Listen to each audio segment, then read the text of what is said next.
Welcome to J is for Justice podcast. If live breaking news and following true crime is your thing, then please consider subscribing to my channel. And if you like what you see in my videos, please consider giving them a thumbs up.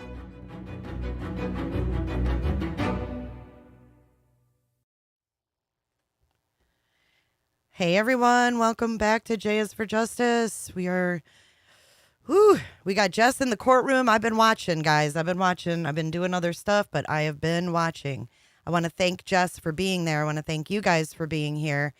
I honestly looked for about a half an hour for my Minnie Mouse shirt that I wanted to wear for Harmony, and I couldn't find it, and I'm very, very upset with myself. So, Justice for Harmony today. I changed the screen a little bit so we could see better.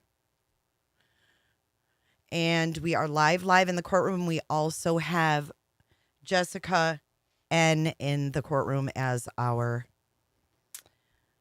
media correspondent today.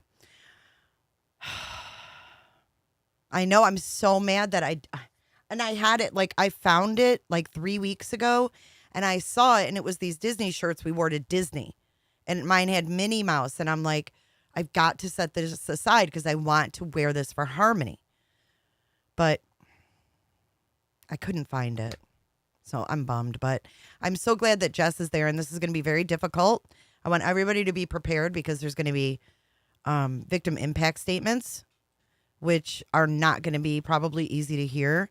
We're talking about a little 5-year-old here that was treated like no animal should ever be treated, let alone a human being by her own father. So this is a case that we followed very closely. If you're new here and if you're just joining, welcome in. And if you've never chatted here before, thank you for making yourselves known. Thank you for making yourselves known. We are standing by. Jess says that Adam has been there for quite some time. And she's been sitting in the same room as Adam Montgomery. Jess, what is the vibe? Is it tense in there with them all in that same room together?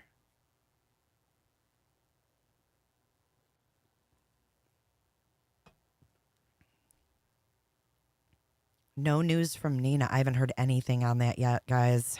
Not yet.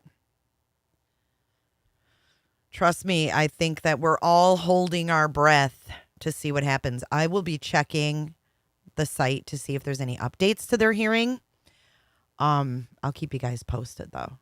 So what I'm going to do now is I'm just going to completely go off camera for this for now. And we're going to anxiously await this. Enjoy the chat, guys.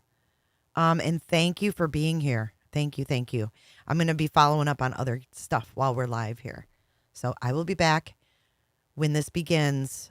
I just wanted to say hello. Thank you for being here and justice for little Harmony Montgomery.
Wow, talk about a packed courtroom.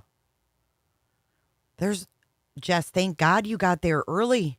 There's nowhere to sit. Holy crap. Full courtroom there. Thank you, Joe. Thank you, everybody, for being here. Angie and Jammers and Potato, thank you for being here. Shell, keeping everybody in line. Lizzie Bones, what's up? Good to see you, Lizzie. Lizzie, any updates from Chloe? If you're still here, Lizzie Bones, is there any updates from Chloe on the Sebastian Rogers case? Have you heard anything? Lizzie Bones, calling Lizzie Bones.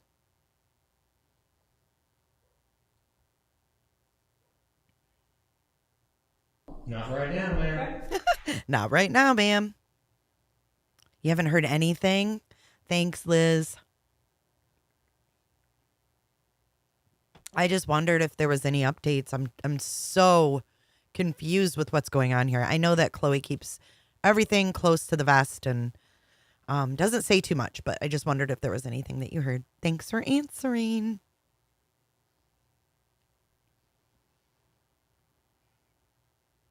It's so crazy. It's like unbelievably crazy. I thought that Summer Wells case got nuts. This is a whole new level of nuts, you know?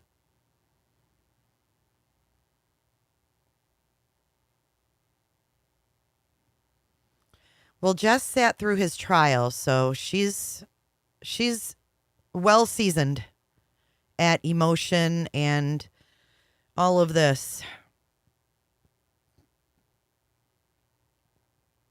Thank you for being here, everybody. Did you all hit that like button yet?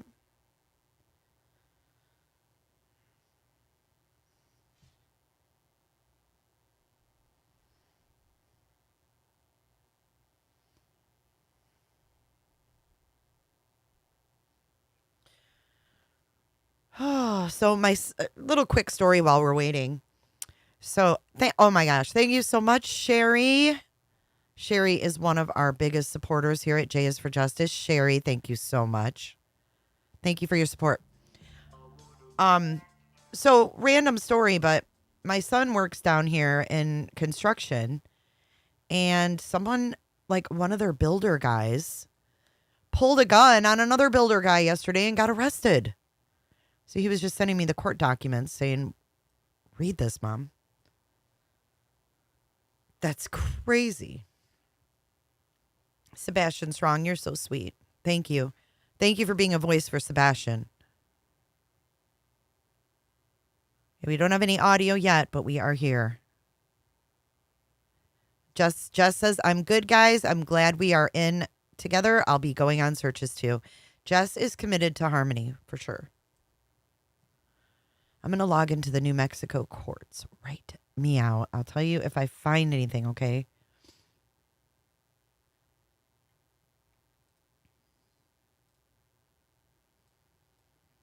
I'm so nervous for Nina and for Faith and for what's going to happen with Sebastian's case after this custody hearing today.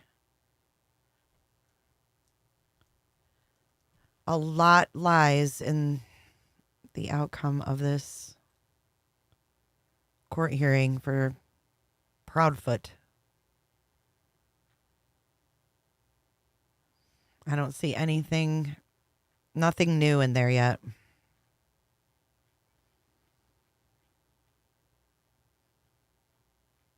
There's nothing filed in here anyways. Not since the 7th. So, Robin Malete, thank you for being a member for 3 months. I appreciate you. Here we go. Her court was at 8:30 their time, so I believe that would be 11:30 Eastern. But I have heard nothing of the outcome. Sadly, there's nothing online updated.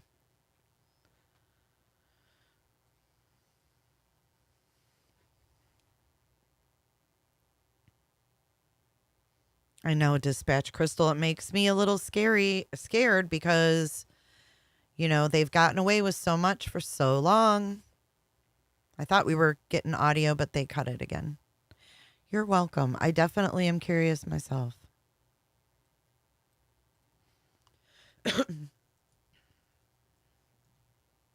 I thought it was starting, Queen Bee, but then they cut it again.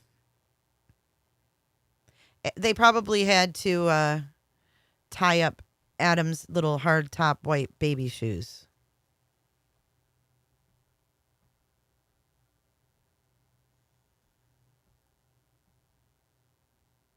Babies with them high top white shoes on, with the real hard bottom. I haven't seen any emails yet, true crime and other stuff. I don't think. Did I? I have a hard time remembering YouTube names to email names off the top of my head.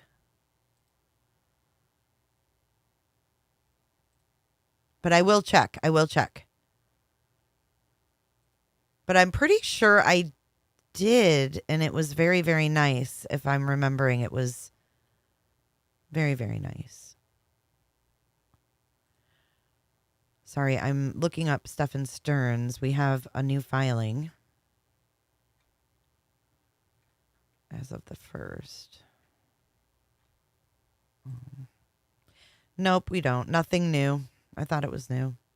Nothing new in Stearns, and there's nothing listed in the New Mexico courts. So now we can focus on Little Harmony. I think he's already in the courtroom. Jess Crystal is fanning herself with the folder. She's running hot. Her victim impact statements are, it's going to be hard to listen to.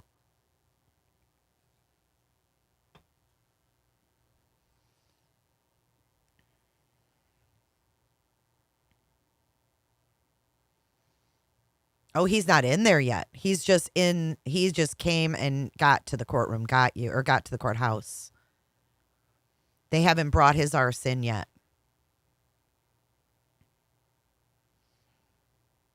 Okay, so he's not in the courtroom yet. You guys read Jess. Don't listen to me. She knows she's there.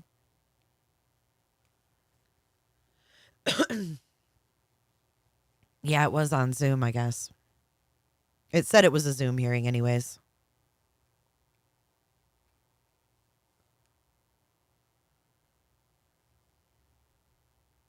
Oh, gosh, I wonder if they're going to play home videos of Harmony. Oh, man.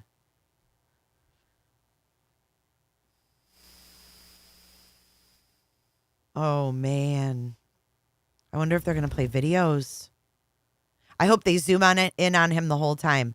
Meg P, thank you so much for your generous PayPal donation. I just received it. Thank you. Thank you, everyone. Thank you, everyone, for being here. Meg, that was so nice of you. Thanks.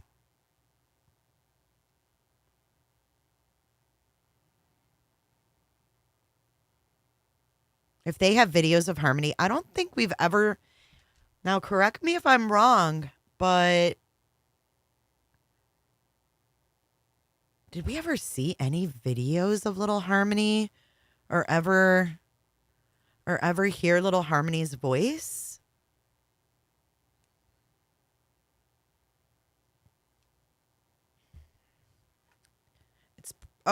It's purple for Harmony, so we're going to go like this.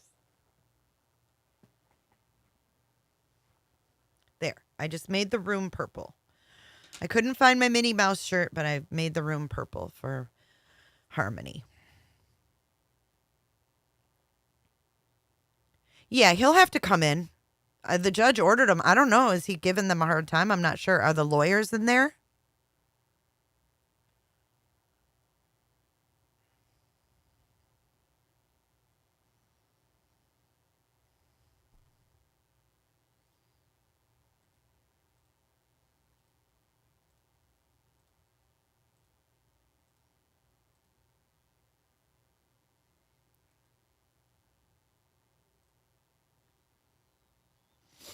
Yeah, drag him in. Jess just said, unleash the lawyers. She said, unleash the lawyers.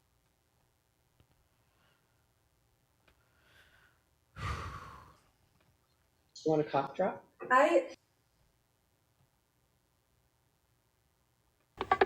What you are witnessing is real. The participants are not actors.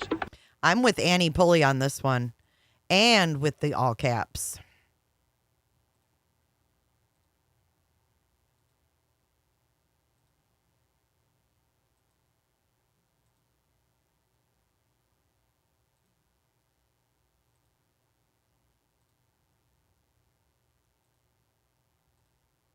You guys are awesome. I don't care if they have to wheel him in on a dolly. She thinks they went to go get him, guys.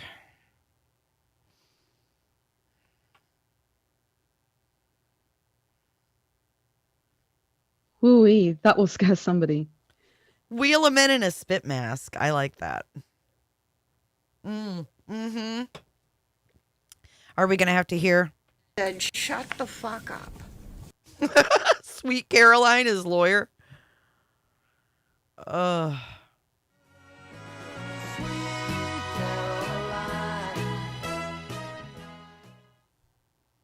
Hey, Teresa. Welcome in.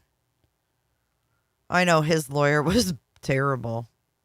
Terrible, Miss Caroline.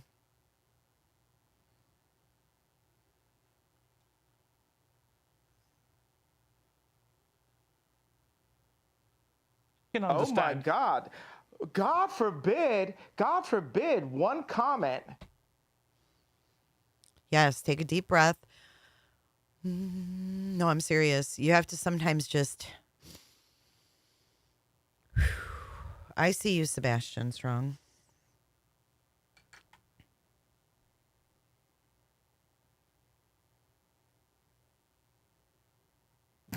Duty Ron. Duty Ron said so. Nope, nobody's missed anything. We're still waiting for them to bring the POS into the courtroom.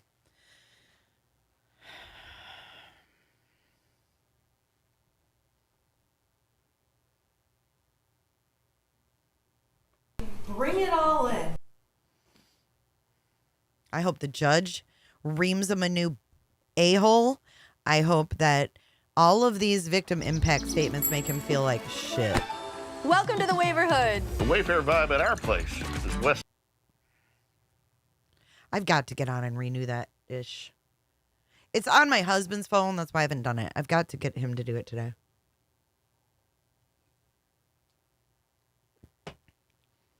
Natalie Scanlon. How do you turn accept gifts on? I believe it's when you start to chat, it'll ask you. You just say allow. Curly Girly, you grew up and live in Michigan as well. Which area? Yes, he is. Yes, he's in the courthouse, Teresa.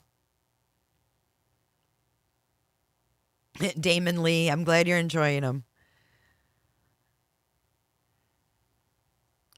We have a special command that everybody can use in the chat room today. Thank you so much, Ms.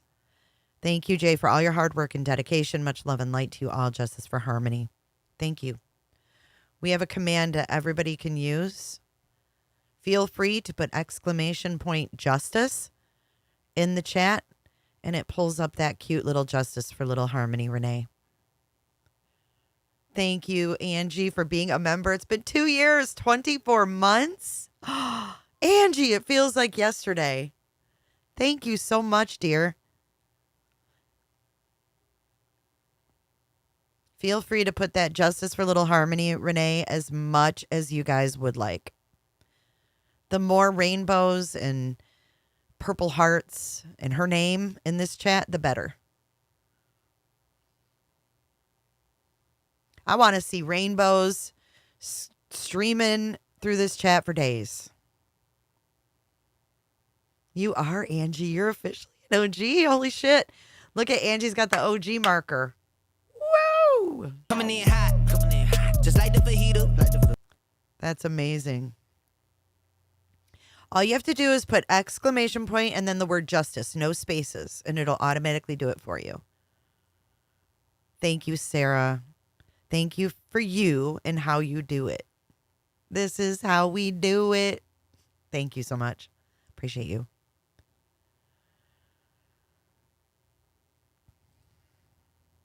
Aw, Annie Pulley.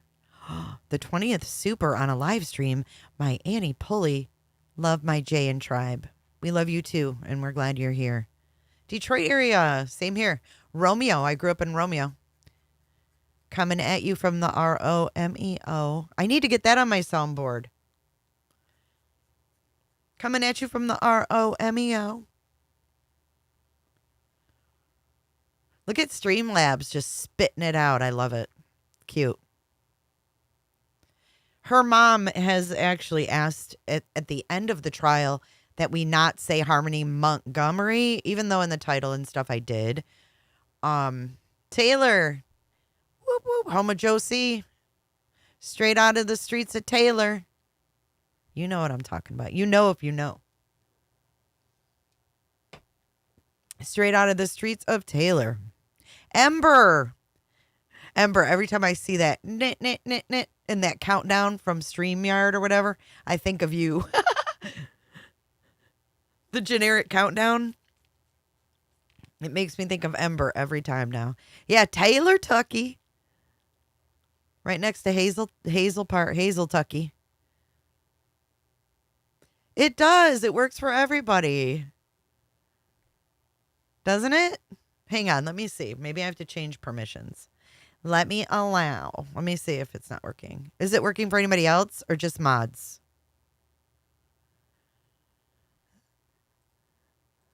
Sarah, how are you not a DJ with your voice? I've always wondered this. It's funny you say that because that's what I always wanted to do. Life took my path in a different direction, and I never ended up doing it. But thank you for saying that. I've always had a passion to do it.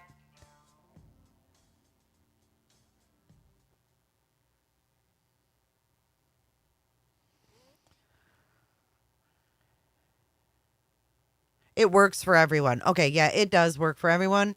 I just checked it. So what's going on here is like Streamlabs is only one little bot. So you got to give him a minute. You got to give Mr. Streamlabs a moment to get caught up. But I'm loving seeing all of that in the chat. That's amazing.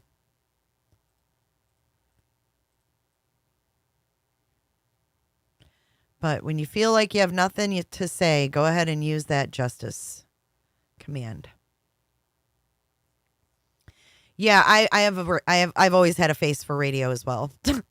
The camera is not my favorite part of this, but it goes with the territory. I actually was enrolled in the Specs Howard School of Broadcasting in Southfield of Michigan when I was 19, but life happened and I didn't end up going because I was young and dumb. I'm sorry about your brother crafting with Amy. Heck, thanks, Kels. I told him to go to bed, and he did. You guys kill me with that. I'm like, holy shit. You guys crack me up. Thank you, Sarah. Sarah, you're so brilliant, too. I'm trying to keep everybody's emails. Don't hold me to it when I'm live, though, and don't get offended if I don't remember your email to your YouTube name. Please don't get offended because it's impossible for me to remember it all. I do my best, but don't ever be offended and think that I don't care. Go get some snacks while you can. Yes. We only probably have a few minutes. Because we bought snacks because, he's 15 and snacks. Hi, Gustave. It's good to see you. I don't know when we'll get word, Michelle, but probably sure soon. I'm sure we'll get him sometime today.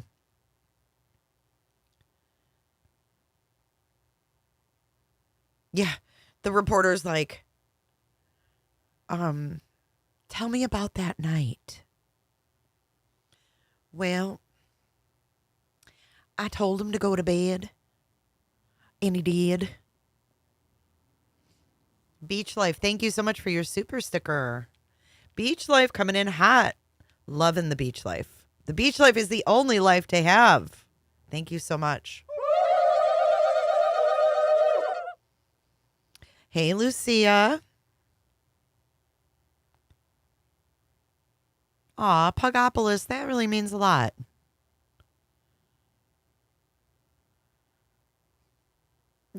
Scott H. Flung. Susie, we have no updates on that. Welcome in, Don Grimes.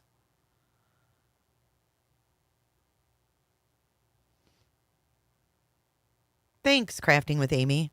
Yeah, these days you don't need to go to school anymore. I mean, but y'all, when I was 19, that was a lot of years ago. A lot of years ago. That was 1992? 1994. I was 20, I guess. All right, here we go. This is where it gets real. I love you guys. Thanks for being here. Justice for Harmony. Now it's time to get into serious mode. We still don't have any audio yet, though. But we will. It looks like we will have some captions. Hold on. Let's say some prayers for Crystal, Harmony's mother, who, again, has to be strong and get up there and do what she's got to do for little Harmony. Blue Eyes, thank you for your super sticker. So generous. Thank you so much. Appreciate you, Blue Eyes. From one Blue Eyes to another.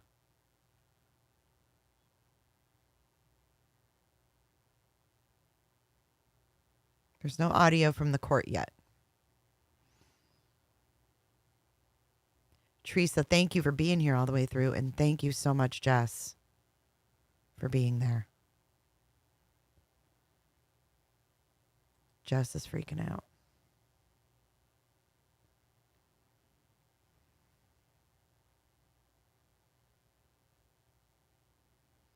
We're probably a few seconds behind her. So she's probably seeing him come in the courtroom right now.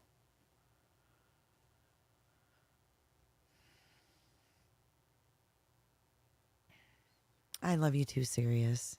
Love you too, Cicada. Shell. There it is. Thank you so much, Shell. I didn't see that one. I go back, guys. If I don't see them when they come through, I definitely will come back through. It's just the chat's moving fast, and I will come back and recognize them all. So don't worry. Thank you so much, guys.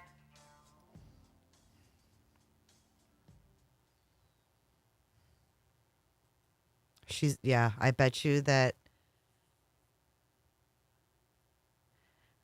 that is tense. Deep breaths, Jess. Deep breaths.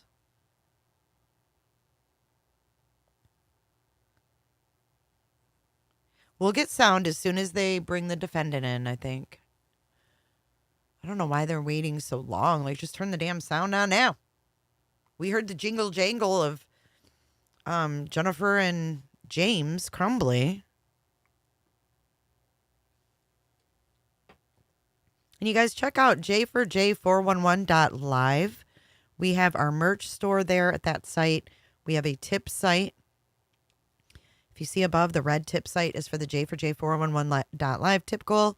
When we reach all three of those goals, I spin the wheel and I give you guys great prizes. Here he comes. Here we go.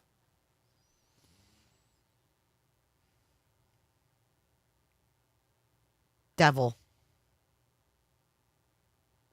Come on, turn on the audio, Court TV.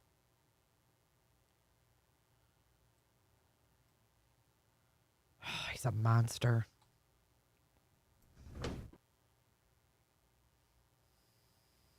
Coward. Monster.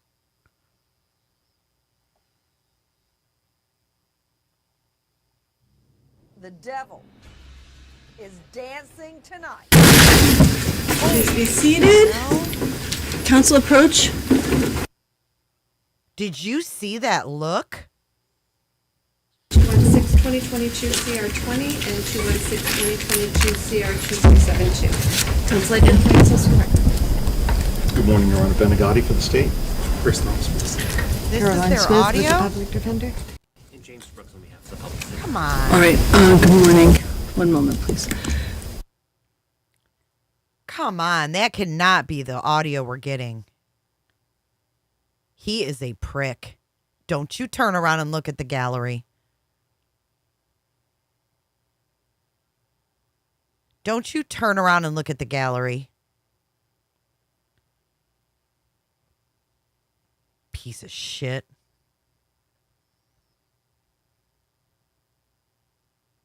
Great town, dude.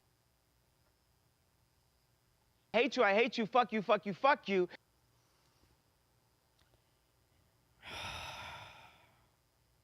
There are 3 dudes sitting behind him. I'm behind them. Oh my God, Jess is only a row behind him.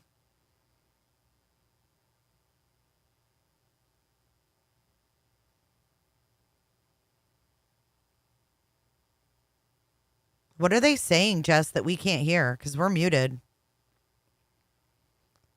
He turned around and looked at her. And gave her a shit look, too. Yeah, he's a dingy motherfucker. Nasty. Looks like he's been lifting them weights in the county clinker.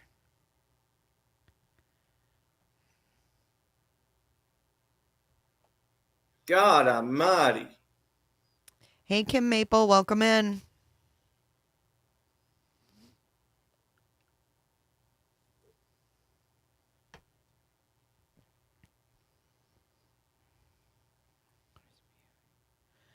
For you to get to Facebook if you can. Okay, Annie, I'll check it. I'll check my emails today. Hi, Miss Robin, welcome in.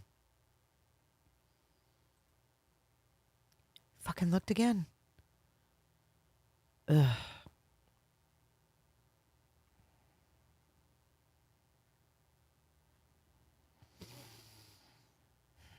Ugh, he makes me sick. Like, I can barely even look at him. He gives me really, really bad vibes.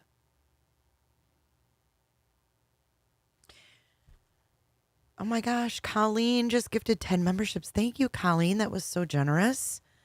Welcome the 10 new members. Beauty Skincare, welcome. New members, join our Discord. I've got to update that Discord too.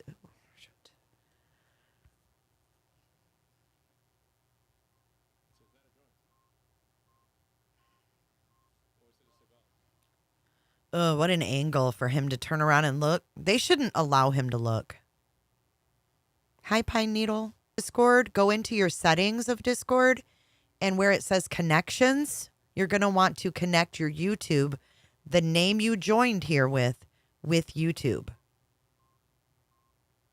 So if you joined under Claire Jennings, I'm just using her as an example, you're going to want to connect the YouTube that is Claire Jennings in your Discord, and then you'll automatically see it. Buffering? I ain't buffering.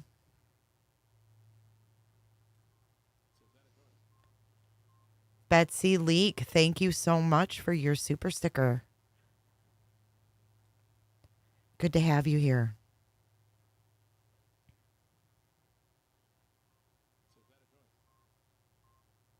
My shit was buffering? Oh no, we can't be having that.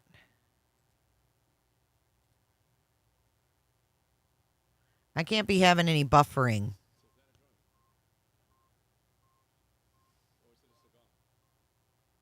She's hustling, not buffer. I can't afford for this shit to buffer. Not today.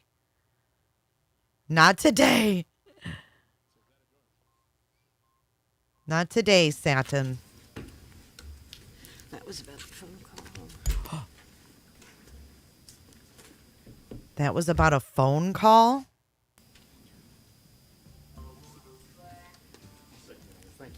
Why is his lawyer's neck so red?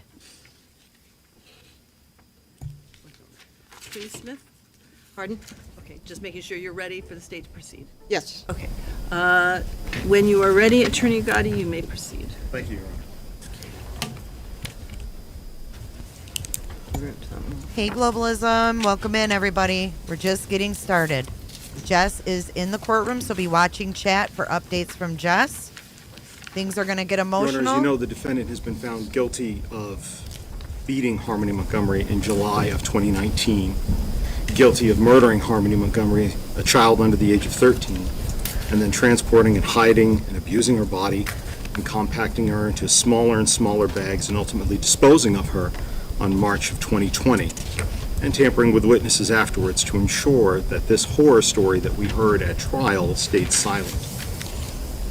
Under our law, after the second-degree assault, after what he did to her and the other crimes to hide other acts to hide his crimes, under our law in New Hampshire, that means that the mandatory minimum sentence that the defendant must receive for second-degree murder of a child under 13 is at least 35 years in prison. So the question for us today isn't why the defendant should get the minimum mandatory sentence. The question is, how can the minimum sentence ever apply to the crimes that were committed by this man? How can the minimum ever apply when he beat Harmony the night before and the morning of, and time again as he drove from the methadone clinic to Burger King and he beat her to death, and then covered her up to suffer and die in the car while he ate his food? The state's position is, how can the minimum ever apply when this court recognized at the last sentencing hearing that he had 15 years of convictions for, quote, some of the most violent and egregious criminal behavior, end quote, that this court had ever seen? How can the minimum ever apply when he's lied over and over again that he didn't kill his daughter and that she was safe somewhere when he was first asked by many different people?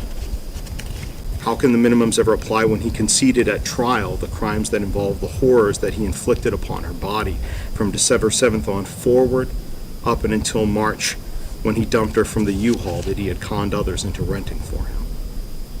How can the minimum ever apply when he's had opportunity after opportunity after opportunity to tell investigators and others where she is right now, and she can't be laid to rest?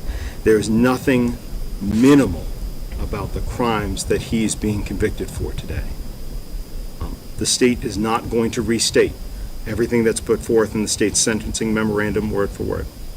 The state's recommendation at this time is that the defendant serve 4 to 8 years, stand committed, for the crime of second-degree assault, which occurred in July of 2019, and that should then be followed by consecutive sentences of 3.5 to 7 years for his falsifying physical evidence, for what he did to Harmony's body, with a concurrent sentence of 12 months for the abuse of corpse misdemeanor, followed by another consecutive 3.5 to 7 years for witness tampering, for beating his spouse to ensure that she would stick to the story he created, followed by not less than a minimum of 45 years to life in the charge of second-degree murder. The state recognizes that this is just a recommendation. The decision today lies with the court, regardless of what the state says. But that's the state's recommendation today. However, Your Honor, if the defendant will right now tell us where he hid her body, sufficient for us to find her, if he'll tell us right now where he put that CMC bag, so that her family and the Manchester Police Department can recover her remains in the next 7 days, then the state would amend its recommendation to a minimum of 35 years to life and let the second-degree assault, falsifying physical evidence, abuse of a course, and witness tampering sentences be served concurrent. But right now, Your Honor, if he tells us where we can recover her and we do so within the next 7 days, we will change our recommendation to 35 years.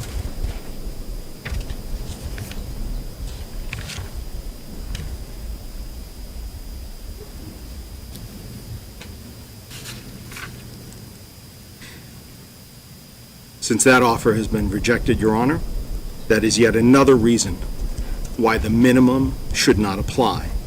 What I just said was not a stunt. It was not a theatrical event. I stated in closing arguments that there are moments in life where we are tested, where our failure or our success lies in whether we do the right thing at that moment in time. And time again, and about 30 seconds ago, the defendant chose again to be heartless and immoral and selfish and unapologetic, which for the purposes of you deciding his punishment and rehabilitation and his deterrence and coming up with the right sentence for him means that he has just yet shown you again in this courtroom, and for anybody else, that he is heartless, immoral, selfish, and an unapologetic murderer of his own child. Now, as I was saying again, there's certainly nothing minimal about what he did to Kayla Montgomery, to abusing her into lying for him. There's simply nothing minimal about what the defendant did to Harmony and what he did afterwards. And that's why now, having just given an opportunity, we're asking you to impose nothing less than 45 to life for the sentence of homicide.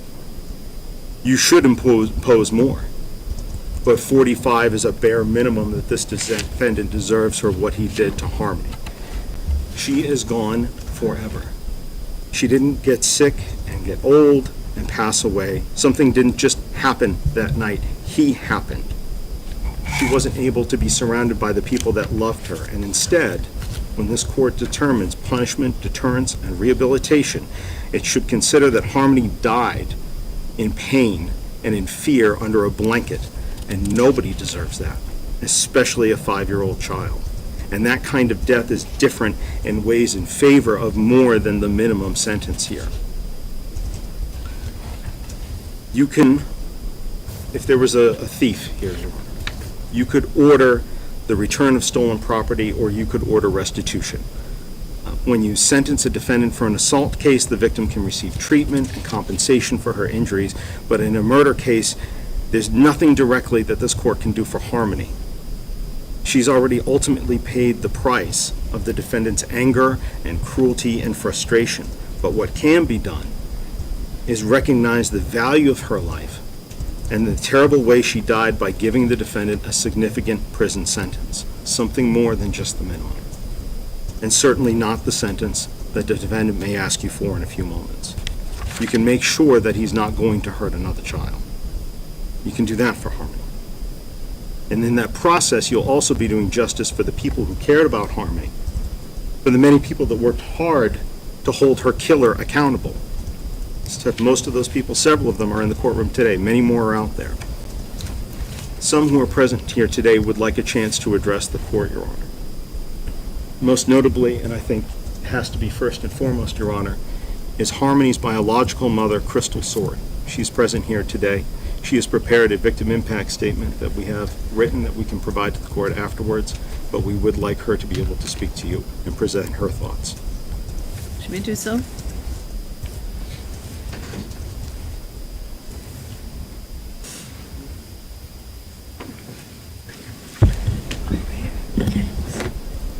Thank you.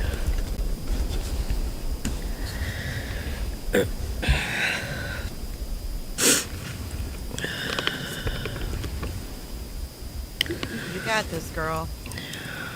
To the monster who murdered my baby.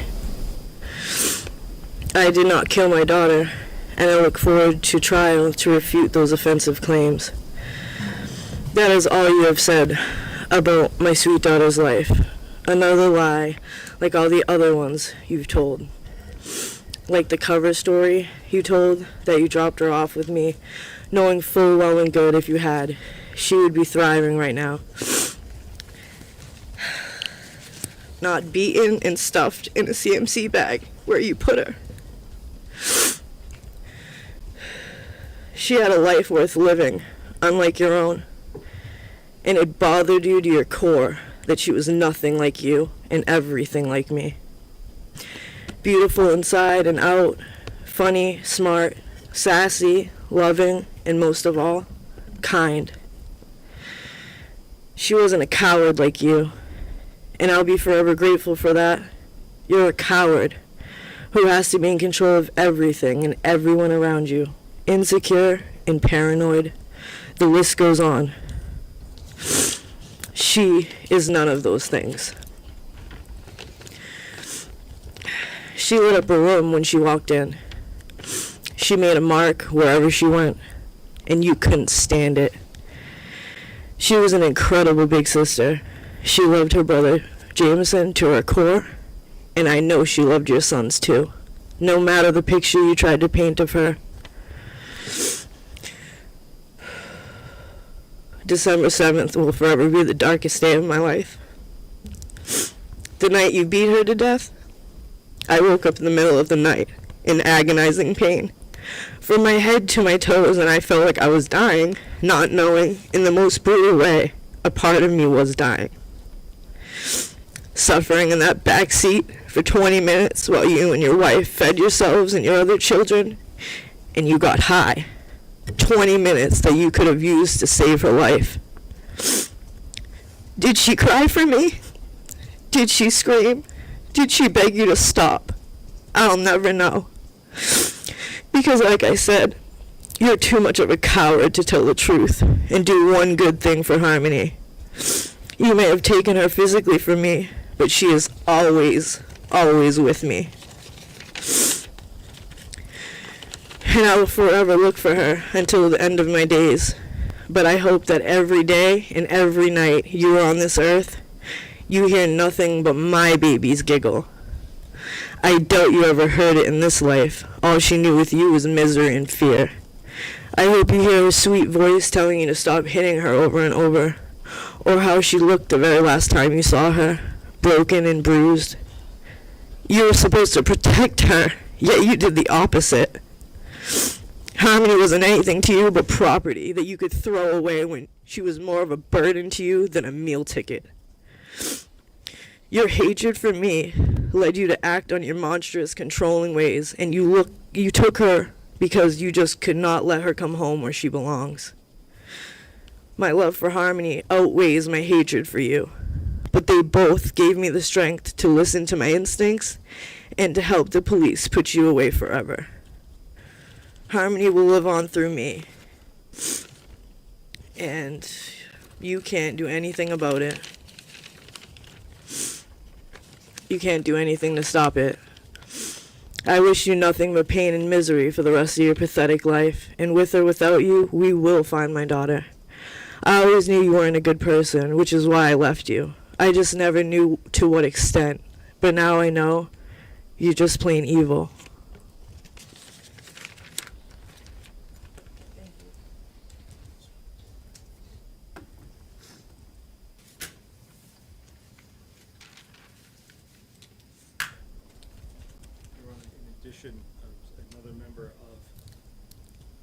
He doesn't care. He is an asshole. She would also like to address the board.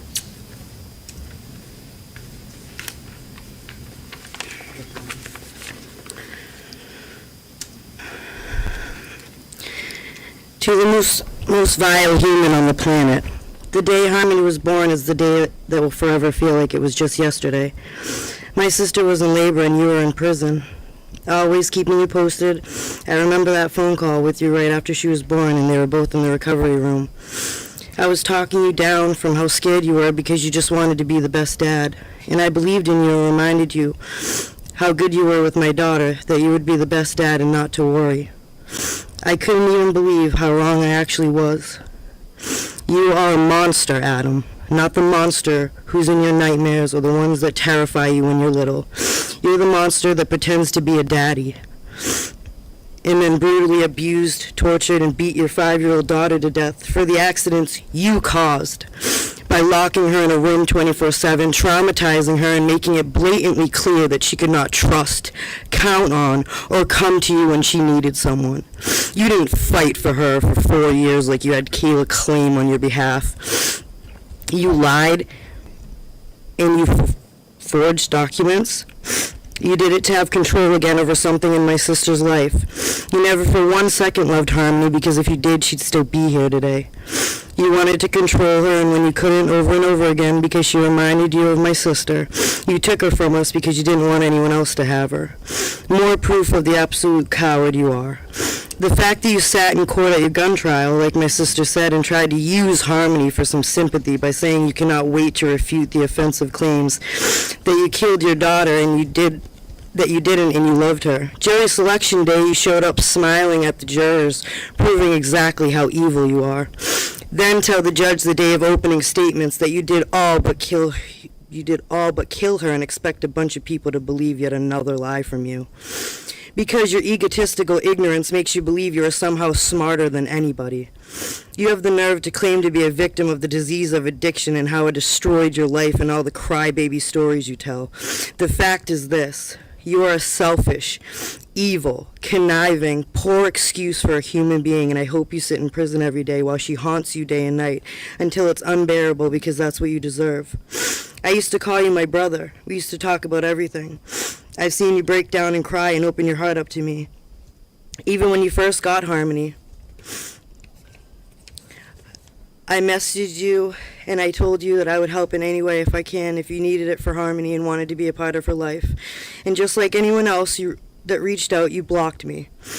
You had so many chances to change the result and let her go with people that loved her, but you didn't, because you knew she would have told all about the abuse, so you killed her. If you're any type of man at all, Adam, or you ever loved her for 1 second, you would tell us where she is, so at least she can rest in peace after everything you put her mind, body, and soul through. Regardless, karma will get even, because you don't destroy such a beautiful soul the way you did and not reap what you sow. So may it be.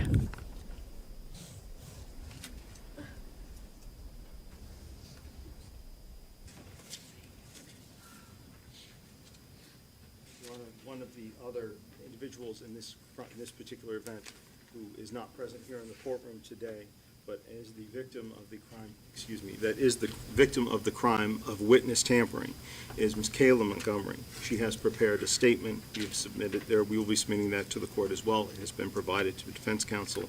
She has asked a victim advocate to please read the statement for her. If the victim advocate could please state her name for the record, and also the Kayla Montgomery's statement. Certainly.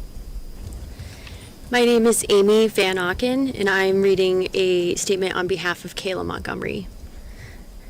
Goodbye. I wanted to write a letter to you because it's the only way to tell you how I feel. I don't know about you, but I need some kind of closure. I will forever have a place in my heart for you, whether you believe me or not. You were my best friend, my husband, the person I chose to spend the rest of my life with. You are the father of our children we have together, and I'm forever grateful for having them. I will never forget the birth of our first son we have. That was one of the many best days of my life. We had just gotten married and started a family of our own. I'll never forget when your grandmother said to me, "You're the best thing that has ever happened to my grandson." I will always remember the births of all the children we have, also when you stepped up to be a father to Harmony. You worked so hard to get custody of her, and it took a few years, but you got her. I won't forget the day we picked her up and brought her home. We were so excited. Then, during the summer, was when we both started to go downhill because of relapse. After 5 years of sobriety, that was the beginning of the chaos. By the time Thanksgiving came around in the year 2019, we were losing everything. My job, our place to live, and after living in a car for a few weeks, we lost that. At the same time, Harmony dies because of your anger and hitting her so many times. We didn't even know she passed away until the car died, and we had to take our kids out of the car. She didn't respond. She was lifeless. Then a couple years go by, and during those years, we had to keep quiet about her being gone. You told me to stick with the story that you dropped her off at 6 a.m. at Dunkin's, where I no longer worked at, and brought her to her mother, Crystal, so she could stay there because it was better for Harmony. Then you came and picked me up when my shift was done at 2 p.m. She wasn't in the car. She was with her mother. During those years of having to keep quiet, you started physically and mentally abusing me, accusing me of cheating on you, telling on you, and trying to kill you. The first time that you really hurt me was when you accused me of cheating and had me on the living room floor against the corner of the wall telling me if I didn't tell you that I cheated on you, that you were going to F me up. When I never cheated on you and said that I didn't, You punched me right in the face a couple of times because you said I was lying, and I wasn't. So then I said, yes, I cheated on you so you wouldn't hit me, but you still did anyway. You started getting crazy when we would get high on crack. I told you I did things that I really didn't do because you said if I told you that I did whatever you'd accuse me of, that you wouldn't hit me, and I was dumb enough to believe you. No matter what I said or did, you would hit me, punch me, spit in my face, or would have me in a chokehold and cover my mouth so I couldn't scream. You were not the person I married, not the person who loved me and who never hurt me. It's like I married my father. I never would have thought I would have to run away from you until I knew I had to take our kids and leave you. I'll never forget that day either. It was one of the hardest things for me to do. The last couple of nights after you got arrested the first time, I was sleeping with a knife because I did not know what you were going to do to me. After I found out that you got arrested, I went back to our apartment to grab a few things, and then I made the decision of not going back to live there anymore. I couldn't stay in the apartment after a year of chaos with you in there. Just all bad memories, barely any good ones.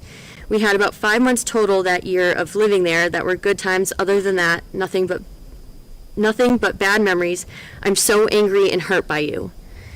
I know you probably hate me because I had to do the right thing, but also because of all the bad. Not only did you lose your rights to our children, but so did I.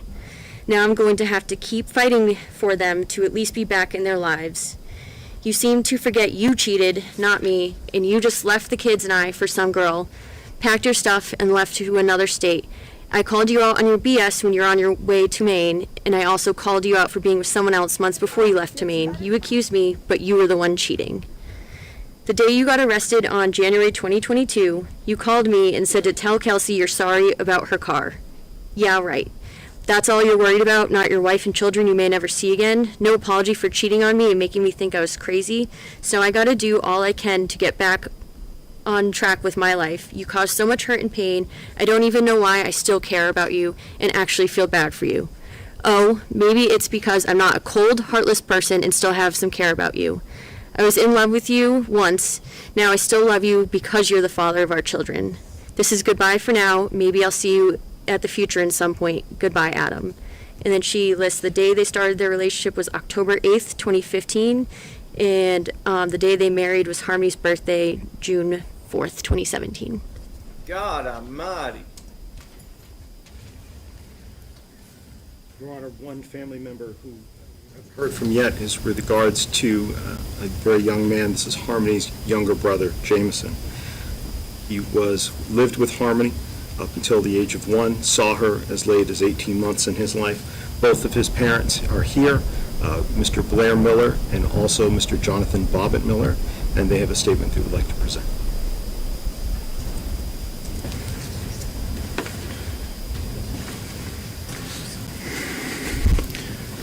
Your Honor, thank you so much for allowing us to speak here today. Good afternoon. Imagine it's cold and frigid and your home's heater just quit. Sometimes a heating system is beyond repair and needs to be repaired. Came to us from foster care. Jameson and his sister, Harmony, were in and out of different foster homes together. They seem to be on a path of surviving their troubling relationships, their circumstances together.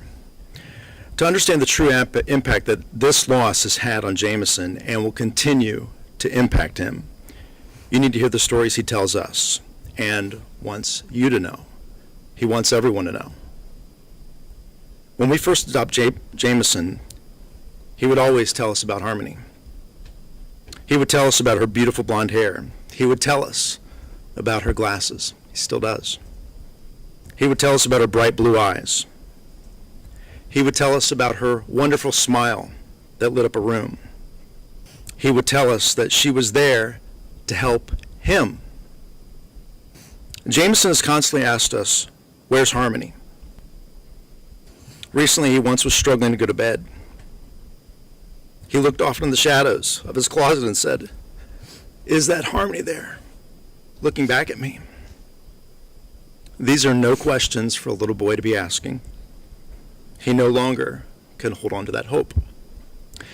Since learning about the death of innocent and beautiful Harmony, Jameson has suffered. Just a few weeks ago in school, his teacher asked him to draw a picture of his family.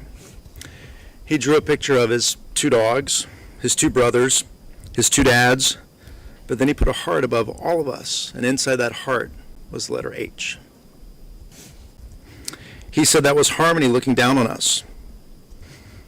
Jameson constantly asks us, who took my sister away? Adam, you took away his best friend, his sister.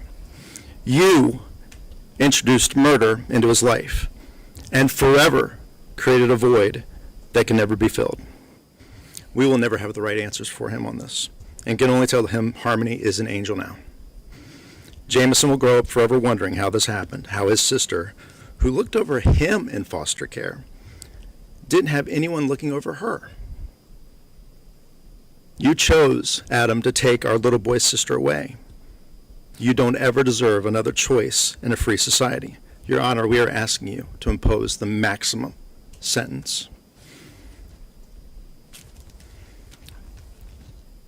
Your Honor, this courtroom, and especially Adam, I'm Jonathan Bobbitt Miller, and I'm the proud adopted dad of Jameson Miller, the proud young brother of Harmony. Harmony is the reason that we're all here today. Harmony, the child Adam that you murdered, you introduced a nightmare into our son. You introduced evil of this world to him.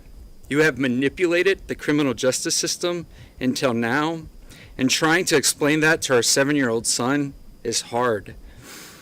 Before Jameson knew of Harmony's tragic fate, he would go to the door when the doorbell rung, and he would say, maybe she's found me. He would search a park, he would look at school, and if there was any girl that had blonde hair and glasses, he would go up to them and say, are you Harmony? I'll never forget the day that we told Jameson that Harmony was in heaven. He's a very active kid, and that day he just stopped and he held us and he said, no, I need my big sister. Why? Why did this happen? These are questions that Jameson has had and continues to ask. Daddy and Dada, what happened to my sister? Why did she die? Why would anyone hurt her? How about her glasses? Were they okay? My God, how will we ever help him process this horrible and brutal details of his big sister? Adam, you have to know you did that. As we celebrated Jameson's birthday in 2019 with the Mickey and Minnie Mouse theme, we had Mickey Mouse there. It's a Disney theme that he shares with his big sister and his mom. He wanted to save a gift from her that day, made from his Nana. It was a Minnie Mouse pillow, but instead, you were beating her to death. That was the same day.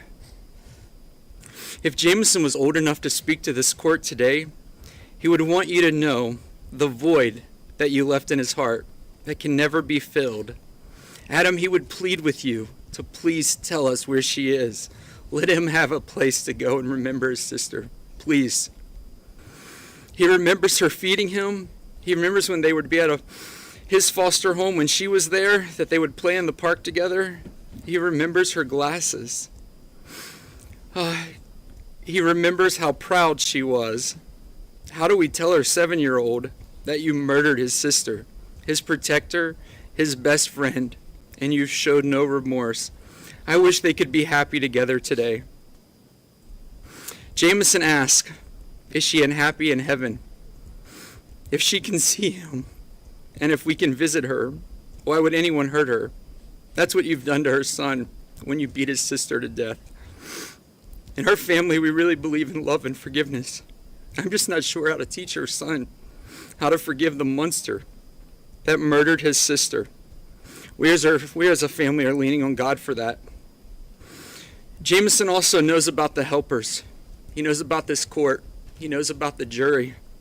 He knows about the police from the local to federal. He knows about this community. We've told him these were the people that helped his sister when she was hurting. I'd like to share with you a few words that Jameson, as we were talking to him, because he wanted to know, where are you guys going? What are you doing? And I said, we're going to speak for your sister, and we're going to tell everyone how important she was to you. And this is what he said. Tell everyone my name is Jameson. I'm 7 years old. My sister's Harmony.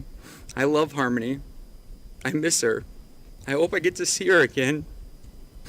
My sister had beautiful blue eyes, and we smile alike.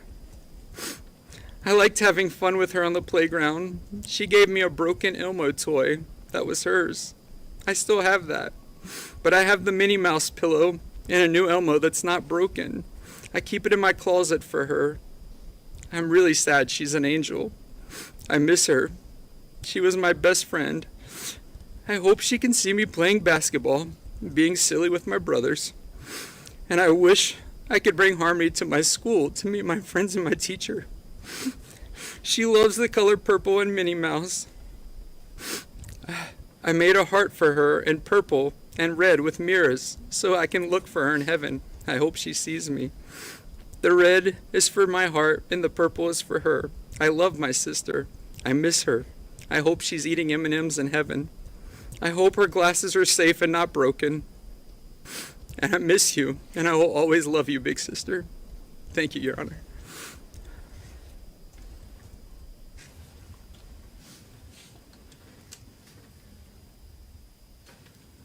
Your Honor, finally, with us today is Harmony's foster mother, Michelle Rafferty. Harmony was alive for 66 months on this world, and for 44 of those months, she was with the Raffertys, Michelle and her husband, Tim. They've both prepared a statement as well and would like to speak with you today.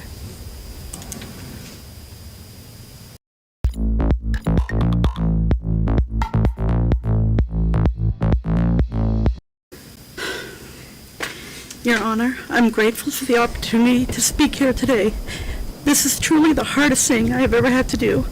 My name is Michelle Rafferty, and along with my husband and my 5 children, we have the privilege of being Harmony's foster family. We shared our hearts, our home, and our life with her, and she filled our lives with joy and laughter. We lost a daughter, and my children lost their sister. We grieve for her every day because we thought we'd always see her again. Harmony was full of life and always happy. We jokingly told her that she leaves a sparkle wherever she goes. She loved to be in the middle of everything that was going on, and she never missed a beat. Harmony always had 2 mummies, me and Crystal, but only had one daddy, and that was my husband, Tim. I am beyond grateful Harmony had the relationship with a loving daddy and knew what that relationship should look like. She loved being a sister and had an amazing bond with our youngest daughter, and when our second daughter had her baby, she was delighted to be an auntie. Harmony was a friend to everyone, but she also had a best friend named Dominic. She loved going to church and loved going to school. She loved Minnie Mouse, playing outside, playing dress up, playing house, and loved to cuddle. She had a large community that she loved, and they loved her. She was kind and compassionate and always willing to share, even her Oreo cookies and favorite doll stroller. Since everything came to light, I have had trouble sleeping and concentrating. We had to explain to our children things that we never wanted them to hear and explain to them why a father who was supposed to love and protect her was being arrested for murder. Your Honor, I'm asking you to give Adam the fullest sentence. Adam is hateful and selfish and continues to be so by not telling us where her body is. Adam knew he could have brought Harmony back to us.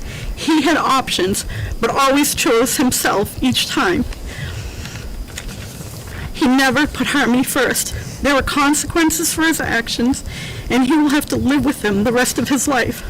Our family is strong and beginning to heal by the grace of God. We know Harmony is safe in the arms of Jesus, never to be hurt again. So despite the evil brought to light in this trial, we will continue to move forward in love because love wins. Thank you, Your Honor.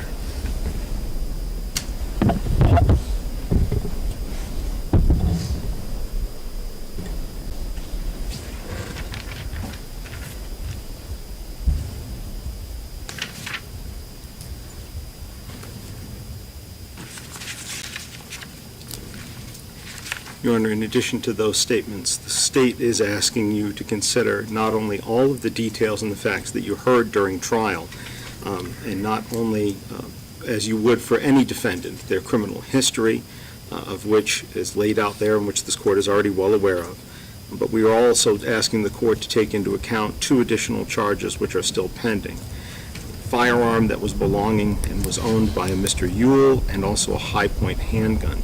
These are 2 charged but not yet adjudicated offenses that can be considered by the court when it comes to sentencing. We did not ask you to take the defendant's murder of his daughter into account at the last sentencing for the other firearms, given that it had occurred before her death. But these 2 not yet tried armed career criminal charges, offenses for weapons, belonging to Mr. Ewell and the high-point handgun should be considered to show that the minimum does not apply to this man. The court is already aware of the defendant's statements to many other people, many other people through many different facets of his life, with regards to being asked where his daughter was and for him to lie to them. This was subject to many different interpretations. The court has discussed this on different times, in different hearings. With regards to those events and with regards also to the gun crimes that I speak of, Mr. Ewell's firearm and the high-point handgun, we feel that the state has already shown the requisite level of certainty that the defendant has done these crimes. He's been indicted by the grand jury. We've discussed them. Parts of the evidence that support them have already been presented to the court. But we have also asked for Detective John Dunleavy to be present from the Manchester Police Department, who can provide additional information if the court so chooses to hear that. So at this point, I would leave it up to the court's discretion if and when the court should be considering those 2 charges as part of coming up with the appropriate sentence for the defendant today. But he is here in the courtroom. All right, thank you. I don't feel that I need to hear from him at this juncture. If the court feels it necessary to hear from him, I will do so later. Thank you. Thank you, Your Honor. Your Honor, one of the things that you saw during trial were the many different ways in which the defendant tried to conceal his crime, not just physically, but also with false statements and lies to others. Lies as to where she was, as to what had occurred, where it had occurred in the car, where he was at the time. Even lies, as you heard from some witnesses, as to whether or not he loved or cared for Harmony in the first place. You heard and saw the defendant try to sell his lies to anybody that would listen. And why does that matter? Because it's one thing to deny the charges that the state then, and hold the state accountable to bring forth proof beyond a reasonable doubt, but it's another one to actively lie and deceive and blame others. And a defendant who does that, like this defendant did, is different and is deserving of more than the minimum punishment. You've even heard yourself how the defendant tried over and over again to get Kayla Montgomery to lie for him. The testimony we heard at trial included the verbal threats to her, beating her, photographs that we saw of her black eyes, testimony from other independent witnesses of him either hurting her or her running away, being injured, or grabbing a cell phone out of her hands and manipulating her even months later to get rid of telephones that had evidence of the crimes on them. You've seen those bruises, you've heard those stories from independent eyewitnesses. That was not just an attack on her, that was an attack on our system of justice. And to hold him accountable for that independently, consecutively, to the actual underlying crime of the homicide and the second-degree assault from before. As you've seen in this case, if we don't do that, if we don't hold people accountable for those actions afterwards, then the criminal justice system is failing because it allows defendants everywhere under the concept of general deterrence to think that they can tamper with witnesses and destroy evidence. And if they're caught, well, it'll just be subsumed by the underlying crime. That's another reason why the more than the minimum sentence is necessary. And finally, I'm not going to go into full detail on it, Your Honor, but you've seen in the state sentencing memorandum, there are 3 cases that are on point and when looking for comparison here. And those are State versus Caitlin Marin, State versus Mark Heath, and State versus Chad Evans, all cited in our sentencing memorandum. In those matters involved individuals who were convicted of reckless second-degree murder for injuring children. And all 3 of those individuals, either immediately after trial or at sentence review, all had sentences that were in their 40s. And all 3 of those people didn't have the criminal history that this defendant has. And all 3 of them didn't do afterwards to their victims and what they did to their bodies, what he did to Harmony. So in the state's mind, how can the defendant here get anything less for that? His behavior is worse. When we look at that, if and when he should ask for sentence review after today, if they look at that, we don't feel that there's any way that they could equate that his behavior was less than theirs, or that his punishment should be less than theirs. There's nothing about this little girl's death, or her suffering, or what her father did afterwards that can ever be classified as minimal. He is still determined, 5 years later, that she have no peace, no justice, no rest. So the state is asking him to do what justice requires, and that's nothing less than the state's recommended sentence. Harmony deserves it, her family deserves it, the people of the state deserve it, and definitely this defendant deserves it. Thank you. Thank you. Attorney Smith? Thank you, Honor.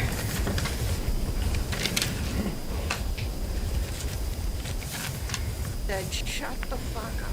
I'd like to start reading from State versus Willie at 163 New Hampshire 532.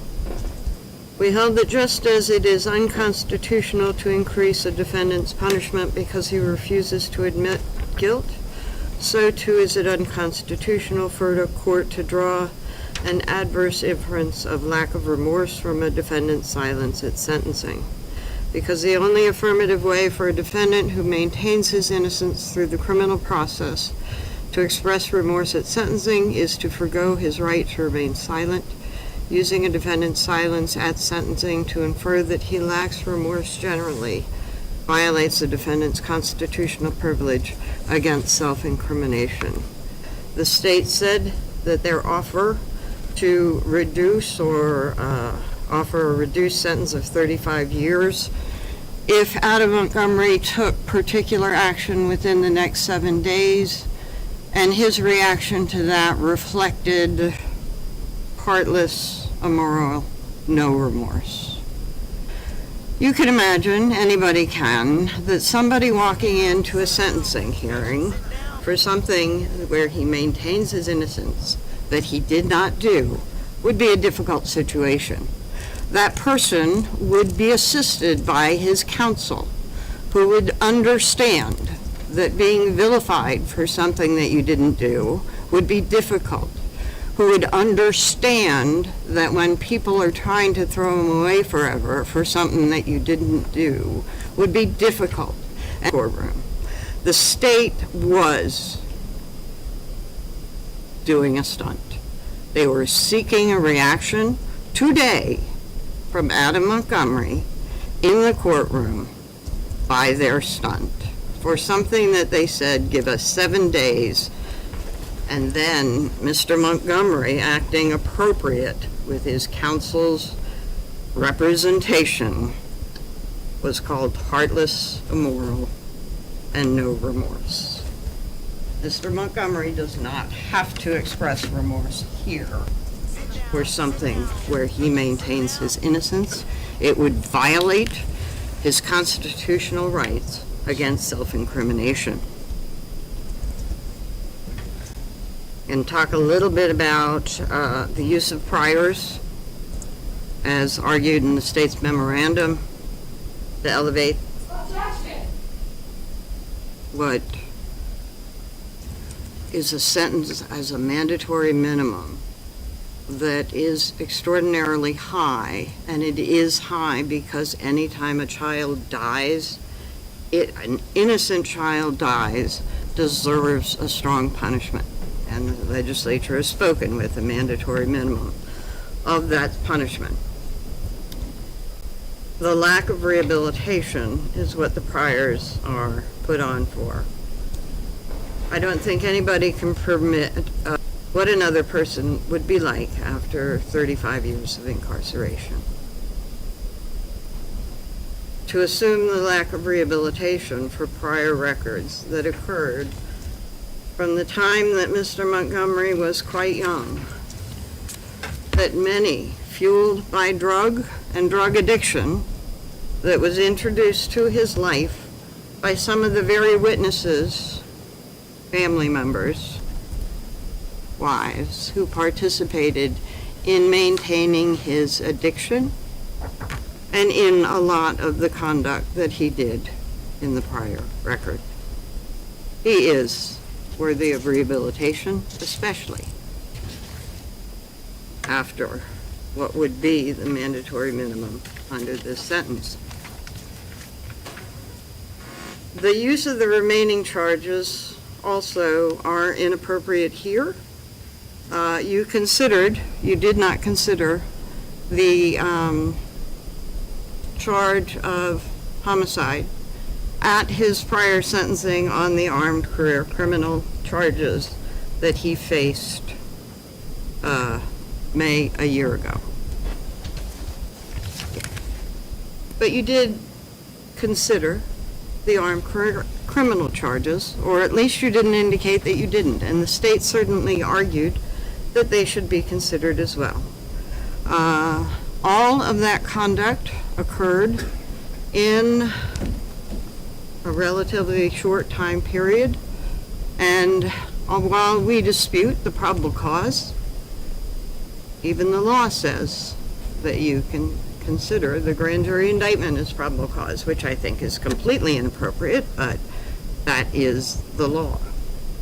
However, his sentences on armed career criminal took into account both his prior and his subsequent gun charges.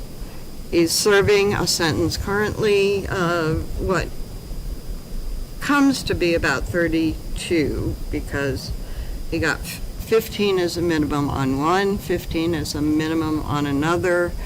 The 5 years of the 7-year minimum on the final charge that you sentenced him on, you suspended 2 years.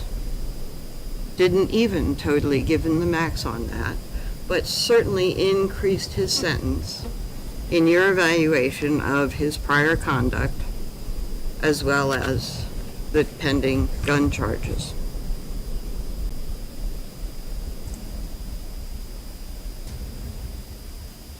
Another issue I need to address, and I'm afraid we only addressed part of it in chambers, my fault. The names of the no contact order I don't have, so we don't have a position on that as far as the names. However, since the state has asked for an incarcerated sentence on each of the charges, I don't believe a no-contact order can be issued on the charges under interpretation of current law. However, I will say that the names will be provided to Adam, and I can assure this court that Adam will not seek any contact with the Sorrell family. Sorry, family.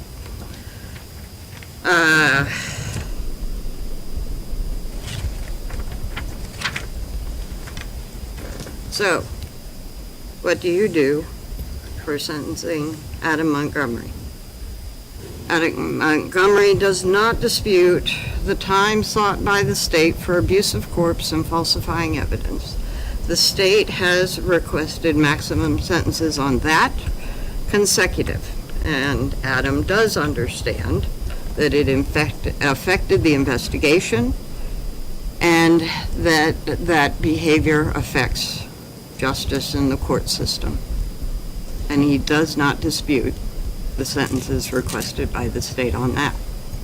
However, while he maintains his innocence, he also knows that you will be sentencing him on the other charges because he has been convicted, and any other action he takes will have to be after sentencing.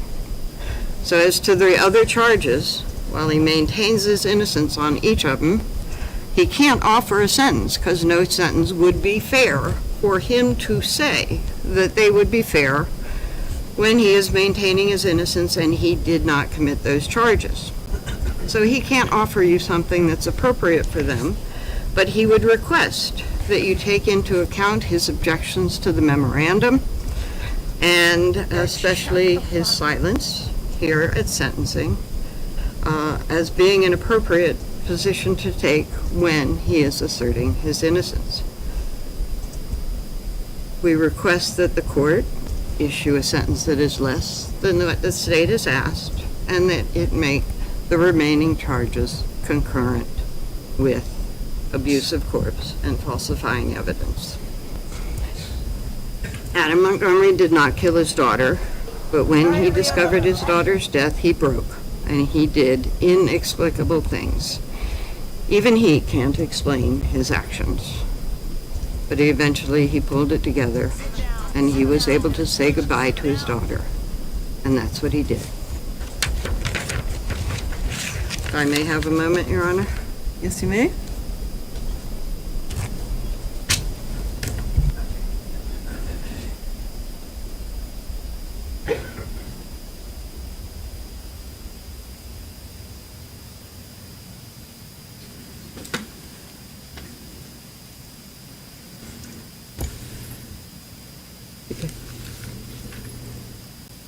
Actually,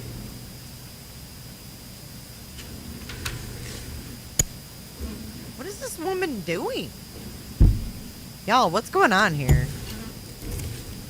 my co-counsel has reminded me of something, and again, this was something that was not in the sentencing memorandum, and it was last minute, and it is the stunt that was pulled by the state, and it is that plea offers, responses, negotiations are inadmissible, and I think that they are inadmissible for any purpose, including sentencing. Certainly, I know in other cases, if I was to say the state offered something pretrial and now they're seeking twice that, the state would shut me down under that rule, which, 410?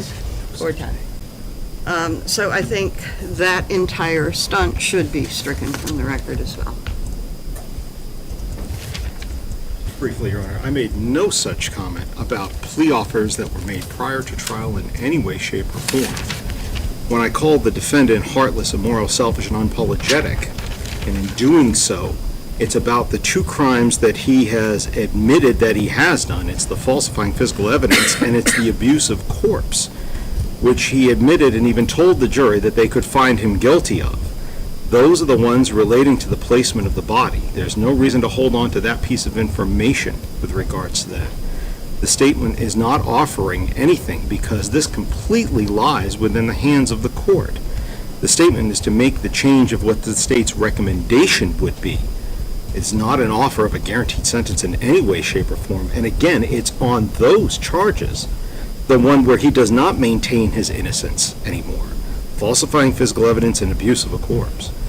I think just separately, Your Honor, with regards to the victims that the state is asking for the no contact order, that would include Crystal Sorey and her family, S-O-R-E-Y.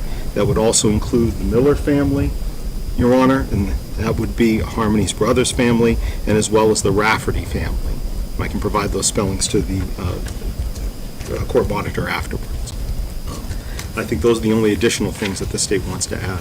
Attorney Gotti, what do you say to the state v. Toll issue that's raised by the defense about the no contact order on stand committed sentences, where all of the sentences that you're asking for in this case are stand committed, but you're also asking for the no contact provision?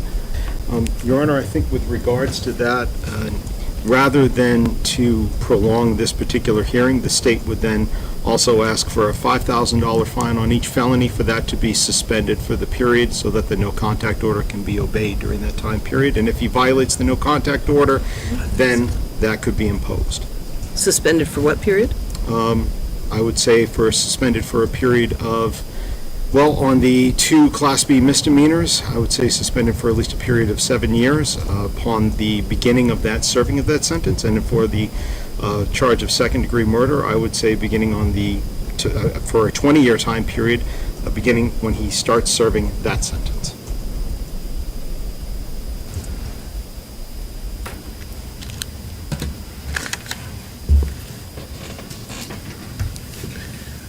Do you want to address that, Attorney Smith? I'm just thinking about that for a moment. I mean, Attorney Agati, on that, the consequence of a violation of the order would be the imposition of the fine. That's correct, Your Honor.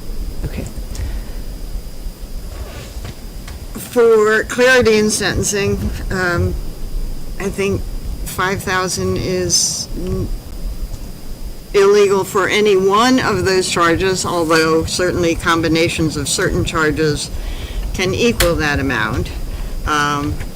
I think it's 6 of one, half a dozen of another, because as I said, with regard to the family, Crystal Sorey and her family, Mr. Montgomery will not be reaching out to any of them. All right, thank you.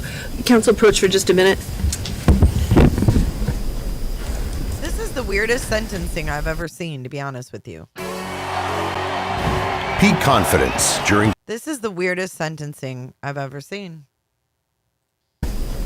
Not gonna lie.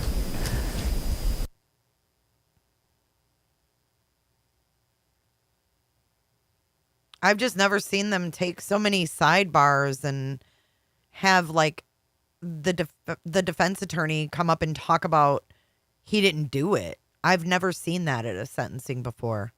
And then for her to say that the freaking state is pulling a fast one. Come on. I think the state came in 100% prepared, stating that they offered him a deal within 7 days if they found Harmony, that they would ask for the minimum sentence, but he didn't. Yeah, you're right, Malmo. It is what the French call... You're what the French call les incompetents. Les incompetents. It's pitiful. Pitiful. You've seen one creepier, Sharon? Which one? And his staring her down. It's like, who gets the feeling that, you know, he wanted her to make sure that she hit every bullet point?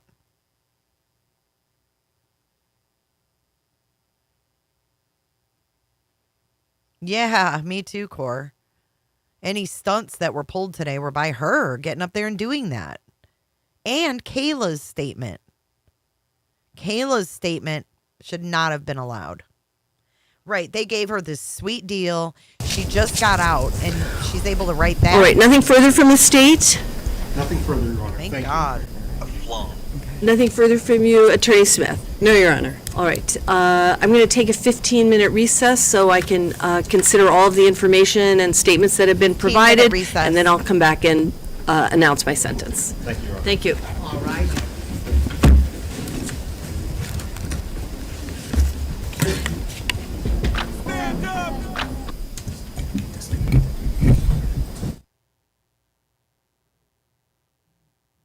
Oh, her speaking was a stunt. I agree.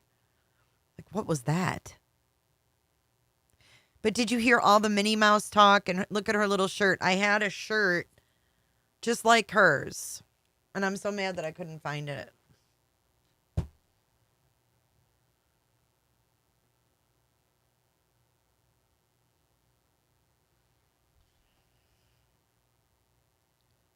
Let's see. Is Jess going to stay in the courtroom, or are you going outside, Jess? Do you want to call in, Jess? Go outside and call into the show.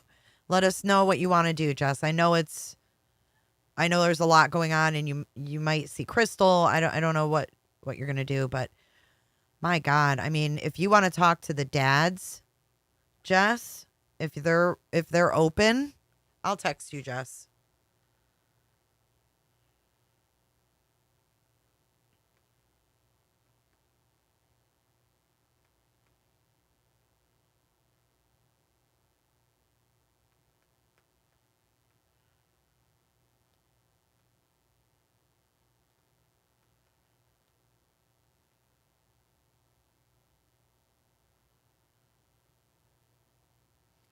Okay, I just texted Jess.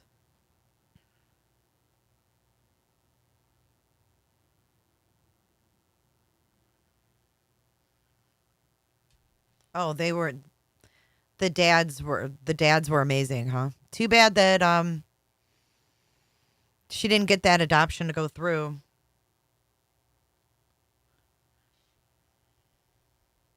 Okay, Jess is going to stay in the courtroom because she doesn't want to lose her spot, which is really smart because there's a lot of people there.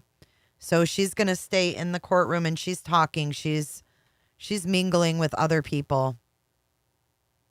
in the courtroom right now. She's talking.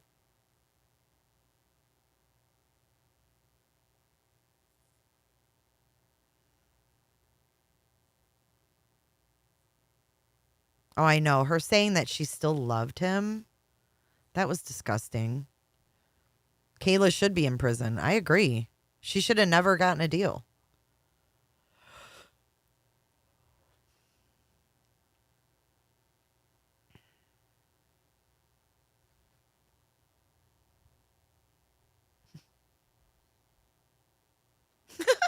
Jess, go Jess. Jess is trying to line up some interviews. Adopt. Okay, so Crystal had 2 kids from 2 different fathers. One was Jameson and one was Harmony. And she was getting ready to adopt them both. She adopted Jameson out. On the day that she went, thank you, Carrie. I miss you. I hope they give him the max too. On the day that she went to the hearing to adopt Jameson to the guys, that was the day that Adam had the hearing for custody. And she couldn't be in 2 places at once. And they would not change the hearing date, and she didn't know what to do. So she did not know they were going to give Adam custody, but she went and did that one. I don't really know all the ins and outs, but I do know that the hearings were on the same date in 2 different states. And she had to, be there to sign off the adoption papers for Jameson.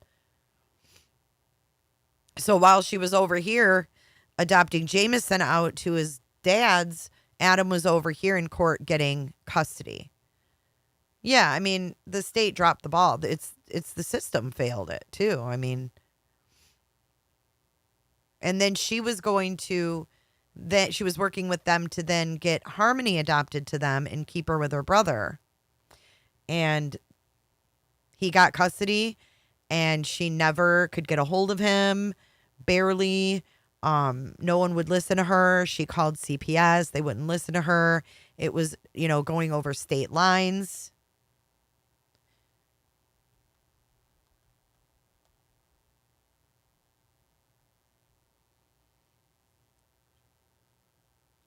Mm-hmm. Harmony and Jameson have the same mom.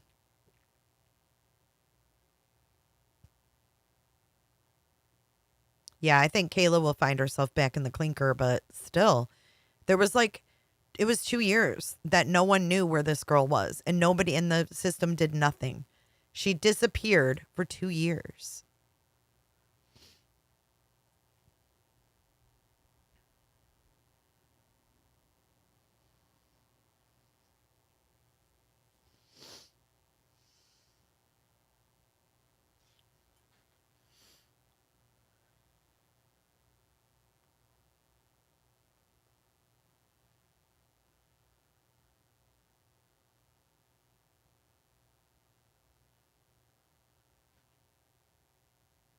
Harmony did. Harmony disappeared. No one could find her. They still haven't found her, but no one was looking. I mean, the only one looking for her was Crystal.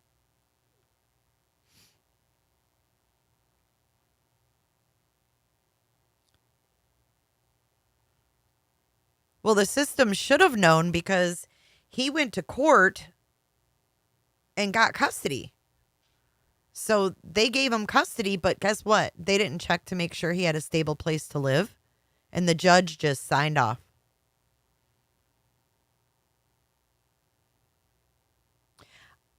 Other 2 boys, I don't know what you mean by that, Miss Poppy. I can tell you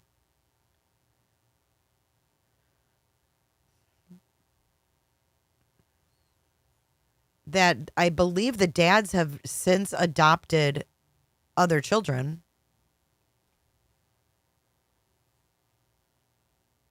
Brown-eyed gal, Jess is Jessica N. Jessica Natutsi in here. Natutsi. She has been our courtroom correspondent for this case. She sat through the trial and updated us while she was in the courtroom. And she is there today. So she's a local who is invested in Harmony's case and decided to help us out here and give us updates.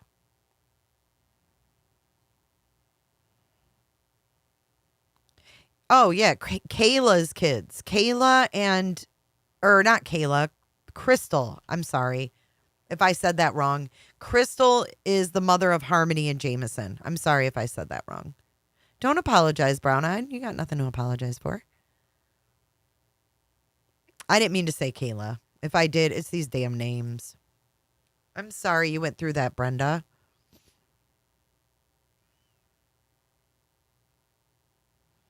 All of them did fail. I agree. But you know what? Crystal has gotten hell for years.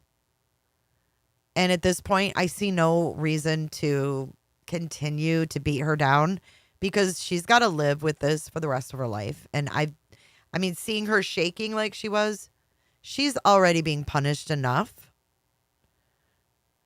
I don't feel any need to say anything bad about her. She's clean. She's remained clean. And that in itself is commendable to me. To go through this and remain clean after battling with addiction for years and years and years. So I have nothing bad to say about Crystal. Kayla, yes. Kayla's mother has a couple kids that she has with Adam.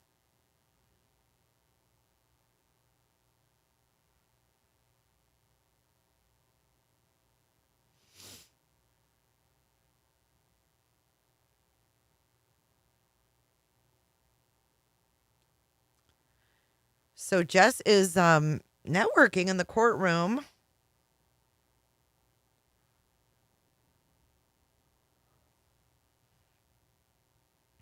Yeah, she did. I mean, there's no reason to sit here and bash her, especially at the sentencing of this, you know.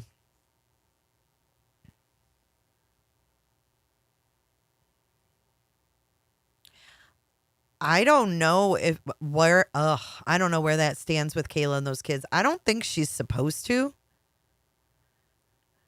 But when she was in prison, she was, you know, they had all of these. This is one thing I found interesting about Kayla.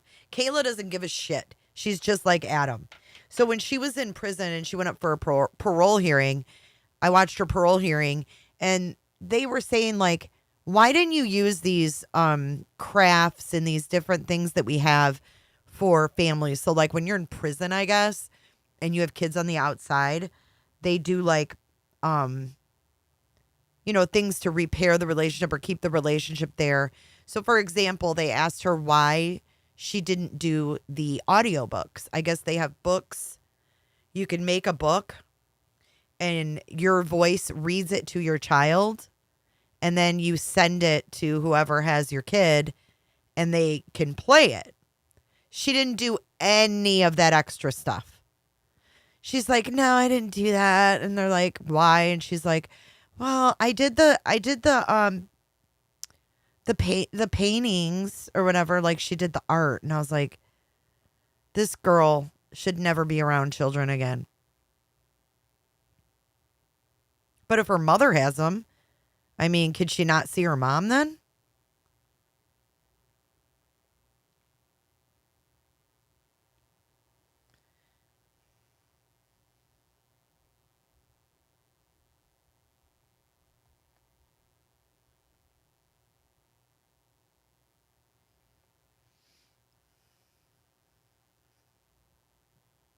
Okay, so a past female friend of Adam's was just given my contact. So maybe we'll hear from her at some point.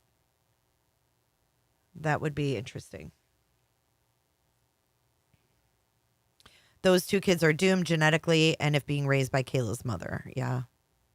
I don't like it. Yeah, her parole hearing, she was put on the spot about not, you know, doing the extra things that she could to keep up with her kids. And that's why I don't think that she should be able to see them. She was there. She had nothing else to do. And she didn't do it.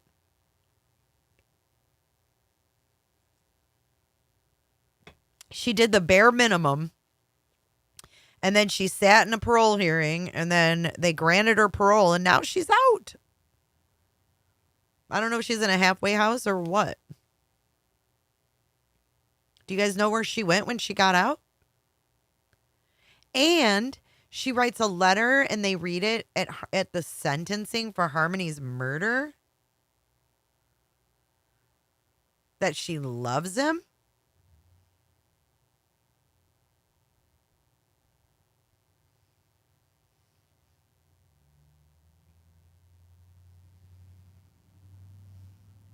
Adam could have dropped Harmony off at a church or a hospital. Yeah, I know. Crystal didn't hurt that baby. I know. It should have been all about Harmony. I agree.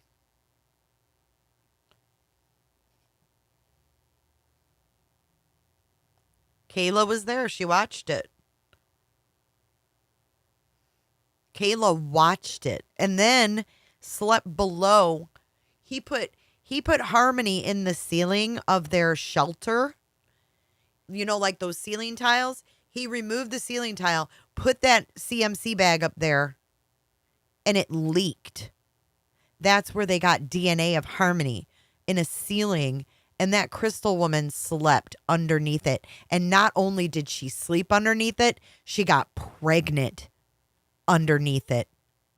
While Harmony's body was up in the rafters of the ceiling, she laid down and got pregnant again by Adam Montgomery. And she is out. That is disgusting. Disgusting. Yeah, I'm talking about Kayla. Kayla. If I'm saying it wrong, I'm sorry. These names. Kayla, Crystal, I get them confused. When Kayla got pregnant, she got pregnant in the shelter where her and Adam were living, and Harmony was in the ceiling. Yeah, Kayla. And then she says, I still love you. She didn't learn a damn thing. She doesn't care. I'll see you maybe sometime in the future. What? Ugh. She just should have never gotten out. And I guess they needed her to prosecute Adam, but I definitely didn't mean to say Crystal. Just those two names, I get them. Ever since I followed this case, I've messed up their names. It's like a blip. It's like a glitch in my brain. I just do it. The fact that she even wants to see him, though, like, what's the deal with that? You think she would have, like, come out of her fog and been like, oh, my God, what the hell was I involved in? What was I doing? And she didn't.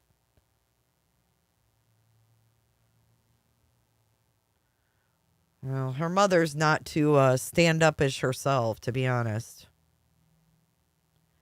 But as we all know, CPS doesn't exactly have the most stringent of terms for children.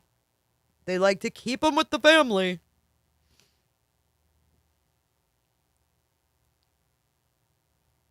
Terry Wilkes said her letter sounded like, thank you for taking the fall, baby. Yeah, it did. It was almost like it was the ending of their plan. Like, okay, it's all over now. This is, the finality. They did not, CJ. You didn't miss it yet. The judge took a 15-minute break in order to make her decision, I guess. Yeah, the apple doesn't fall far. I mean, do you think Kayla was raised by that woman? So now she's got Kayla's kids. That's part of the fucking problem. They want to keep them with the family.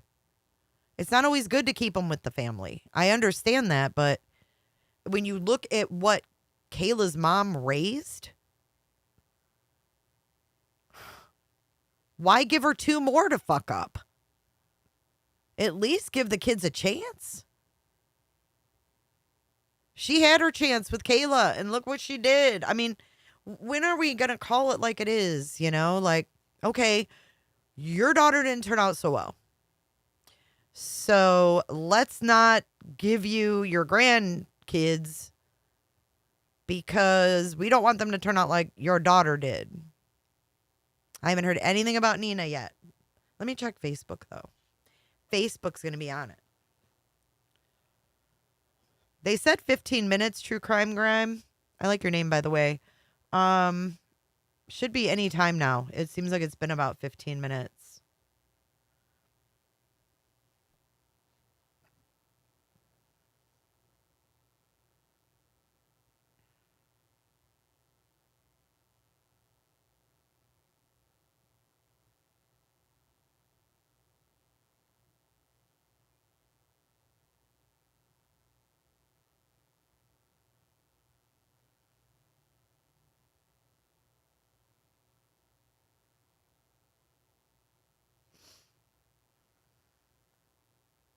We have an update. Seth's mom has spoken out. Robin Rogers. This is an update in the Sebastian Rogers case. She posted on Facebook in a group. Grandma Rogers is calling out Chris and Katie. She says, shame on Chris Proudfoot and shame on Clue Minotti, who reportedly speaks with him daily. How dare you make a mockery of my grandson's disappearance? But we all know how you really felt about Sebastian and how you treated him. CPS records do not lie. And Katie, you know exactly what happened to Sebastian. Your smart-mouth husband said so early on in the investigation. The longer this goes on, the worse the outcome for you. We will find him. And people said it wasn't getting hot in here. So hot in her.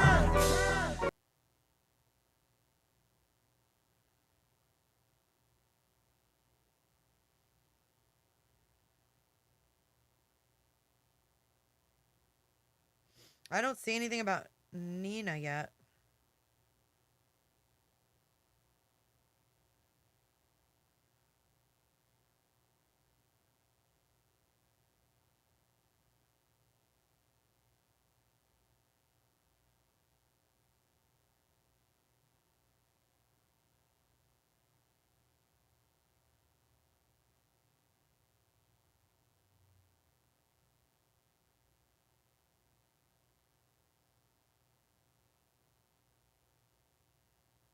As of 1 hour ago, no word yet.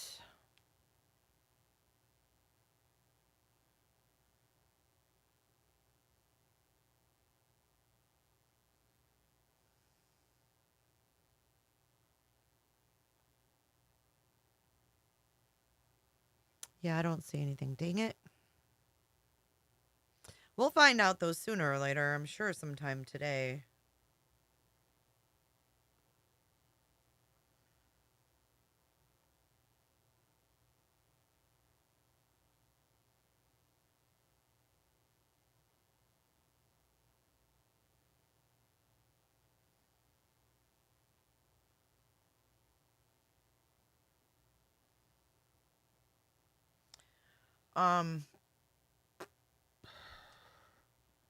Remember the Facebook post I found of her daughter?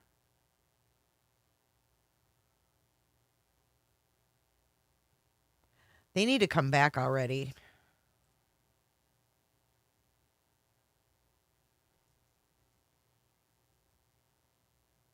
I'm gonna look up their case again. I don't know how often New Mexico court updates their site, but since we're waiting for this, I will look it up really fast to see if there's any updates.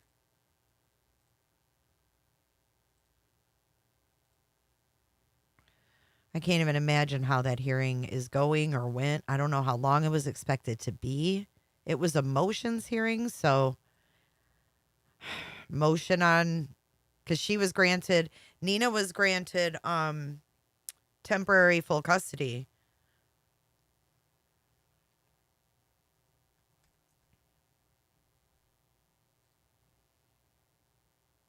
The judge is back.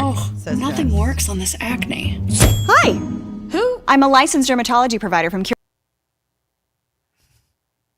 You guys are going to kill me. You're like, Jay, get rid of the fucking commercials.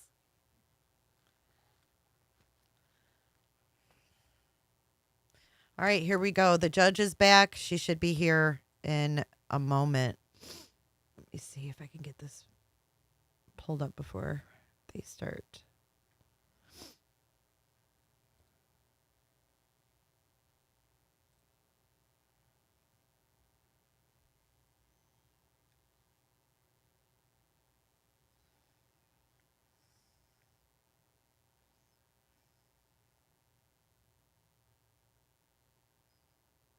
I bet you everybody is checking this New Mexico court site because it's lagging bad. It's crawling bad. I can't even get into it. Y'all, I think that they've broken the New Mexico court site. I think that YouTubers have broken the court site because it will not load. Oh my God. Try again. It won't even load up.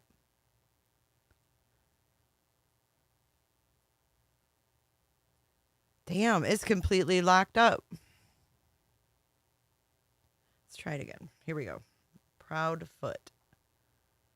There's that many people on here. Jojo, thank you for becoming a member. Oh, here we go. I got in.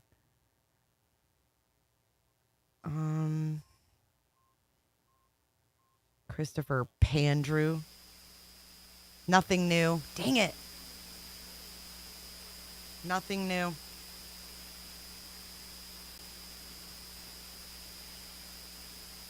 The crimes that you have committed and the harm that you have caused cannot be overstated. You took a human life, and you did so in the most callous and heartless of ways. You robbed a 5-year-old girl, your own daughter, of the life that she was to lead. You stole from your sons a sister. You took a daughter from her mother. You were convicted of reckless second-degree murder. Reckless in this context does not mean something that was an accident. It is defined under law as something that manifests the extreme indifference to a human life. Your extreme indifference to the value of human life is seen in so many of your actions in this case. In 2019, you beat Harmony. In the words of your uncle, her eye was fully black and blue like a raccoon eye, is what he said. Your words, when asked, were, quote, "I bashed her around the effing house." And then you hid her from the view of others, and you kept her from those that came to help her. On the date that you murdered her, you didn't hit her once. You punched her in the head repeatedly. You beat her in the car while at stoplights, more than one time. You knew that she was severely injured, yet you covered her with a blanket and didn't check on her until after you took her lifeless body from the car. And then, after her death, you treated her body like it was trash, worse than trash. You did unimaginable things to her body, and all in an effort to save yourself from being discovered as her murderer. And then, on top of that, you threatened, abused, and beat your wife to keep her silent. Your criminal history similarly reflects your extreme indifference to the value of human life. Your actions having taken both a physical and emotional toll on so many. In 2008, you were convicted of criminal threatening after pointing a knife at a 15-year-old girl. In 2010, you were convicted of armed robbery and assault and battery with a dangerous weapon in a home invasion incident in which it was reported that you held up a woman at gunpoint, terrorizing her to the point that she lost control of her bodily functions. In 2009, you were convicted of first-degree assault for stabbing another person. In 2014, you were convicted of assault and battery with a dangerous weapon and larceny in a case in which it was reported that you shot a man in the face. In 2019, you were convicted of 2 counts of armed career criminal, 2 counts of theft, and 2 counts of receiving stolen property, all of the charges stemming from the thefts of firearms, guns, exchanges of guns for drugs and money. The court has to consider 3 primary goals of sentencing: punishment, deterrence, and rehabilitation. The focus today is on your convictions in this case: second-degree murder, falsifying physical evidence, witness tampering, abuse of a corpse, and second-degree assault. But the prior convictions are important. And they're important as well, as each of them reflects not just your extensive criminal conduct, but each of them represents an opportunity after sentencing for you to have changed the trajectory of your life, to change how you were treating other people. But you were either unwilling or unable to do so. And as a result, at this point, the court has the responsibility to impose a sentence that not only punishes you harshly for the crimes that you have committed, but considers deterrence, that is, how to keep you from hurting others. In light of the egregious nature of the crimes of which you have been convicted in this case, and taking into consideration your extremely violent criminal history, the court finds the only way to do this is to keep you off the streets. To the extent you seek to rehabilitate yourself, that will have to happen behind the prison walls. Harmony was an innocent 5-year-old girl. You treated her in the worst of possible ways, in both her life and in her death. Therefore, the court sentences you as follows.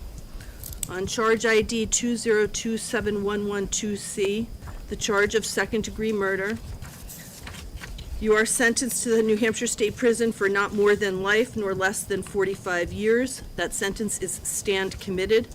That sentence is consecutive. All of these sentences, I should say now, are consecutive to each other, as well as consecutive to docket 216-2022 CR 577, which are the sentences that you're currently serving. Additionally, you're to participate meaningfully and complete any counseling, treatment, or education programs as directed by the correctional authority or probation parole. Law enforcement agencies may return evidence to its rightful owner. You are ordered to be of good conduct and comply with all the terms of this sentence. This is also consecutive to the second-degree assault charge in the docket ending in 20. That is charge ID 1937947C. Do you have any questions about that sentence? Nope. On charge ID 2027113C, falsifying physical evidence. On this charge, you are sentenced to New Hampshire State Prison for not more than 7 years nor 3.5 years. This sentence is stand committed, consecutive to all of the other charges that I'm about to read you, as well as consecutive to the second-degree assault charge in the docket ending in 20 and the sentences that you are presently serving. You do have the obligation, as with the other sentences, to meaningfully participate in programming as directed by the correctional authority or probation parole. You're ordered to be of good conduct and comply with all the terms of that sentence. On the charge of tampering with witnesses and informants, you are sentenced to the New Hampshire State Prison for not more than 7 years nor less than 3.5 years. Again, this sentence is consecutive to the additional sentences that I've read to you that I'm reading to you in this case, as well as docket ending in 20 and the sentences that you are presently serving. You have the same obligations for participation in programming, and law enforcement may return evidence to its rightful owner. On the abuse of corpse charge, on this charge, you are sentenced to the maximum penalty of 12 months at the House of Correction. All of this sentence is suspended for 25 years. If it were to be imposed, it would be consecutive to the sentences that I read to you. And on this charge, you will also have the provision of a no contact order, and that is no contact with the Sorey family, the Miller family, and the Rafferty family.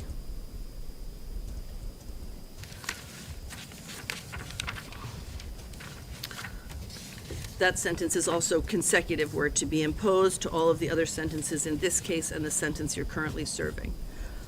On the second-degree assault charge ID 1937947C, you are sentenced to New Hampshire State Prison for not more than 8 years nor less than 4 years. This sentence is consecutive to the sentences in docket 216-2022 CR 2372. This is charge ID 1937947C. On this charge, you have the additional requirement, as you have in the other cases, to meaningfully participate in programming. Law enforcement agencies may return evidence to its rightful owner, and you're obligated to be of good behavior and comply with all the terms of the sentence. Do you have any question about those sentences? No, I do not. All right, before you go, counsel approach, please.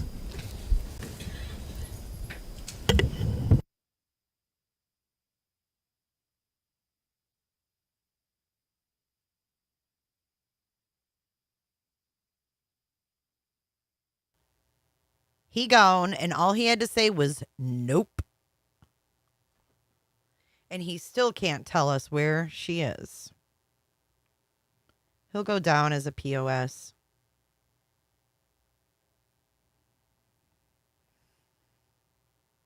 The sentences that I just reviewed with you, Mr. Montgomery, are imposed in light of the extended period of incarceration. The court will also make the finding that you do not have an ability to pay your attorney's fees, so there will not be an obligation for those in these matters. Bye. The clerk will now address you regarding sentence review. Psychopathy.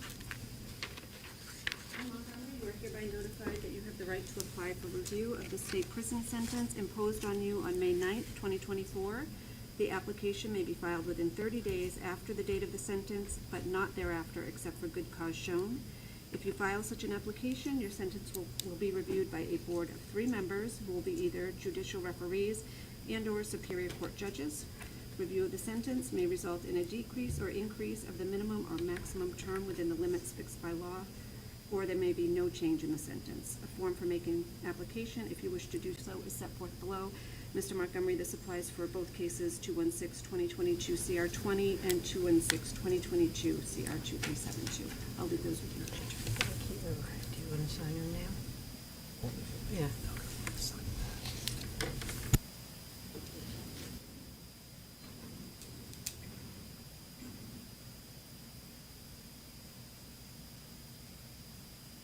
Anything further for the state? Flung. Anything further from Bye, you, Adam. Teresa? Thank you, everybody. Judge is like, we are done.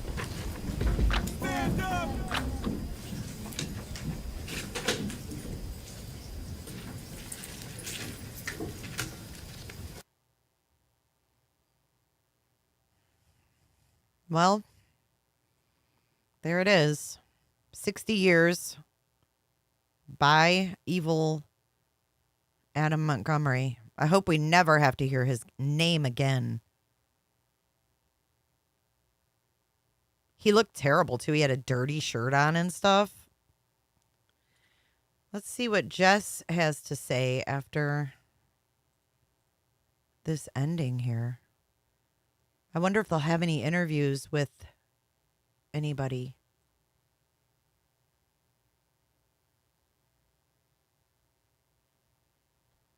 I know. I wish he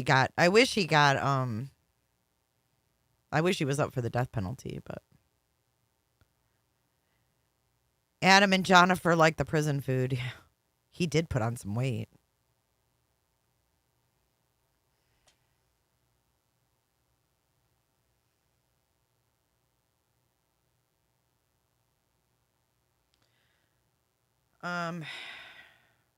Okay.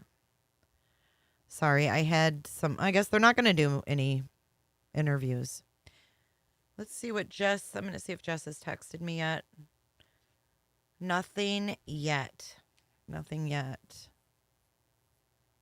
He's probably lifting weights, though, too. That's true. He'd get all those appeals. Addicts put on weight when they can't use. Yep. Thank you, guys.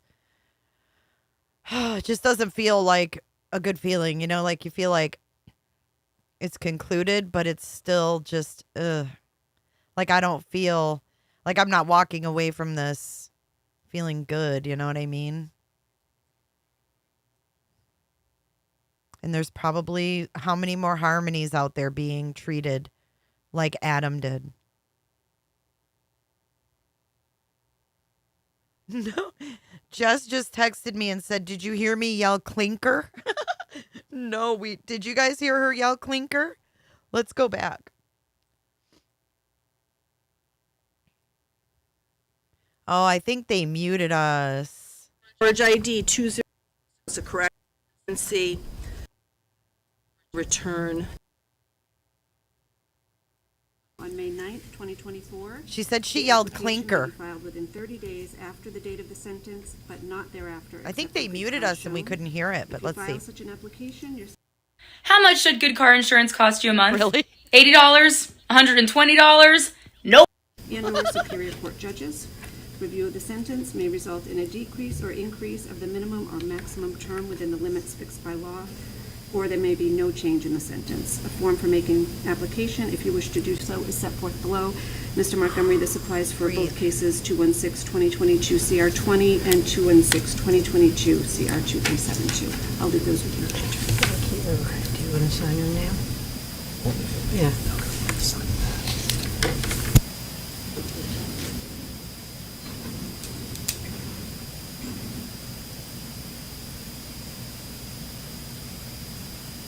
Anything further from the state? State, thank you, Your Honor. Anything further from you, Attorney Smith? No, Your Honor. Thank you, everybody. All right.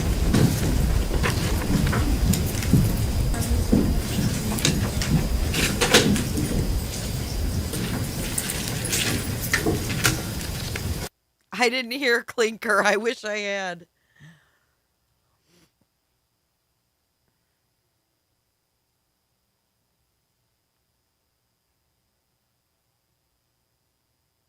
Jess is going to call in. Jess is going to call in and give us some updates how it was in the courtroom.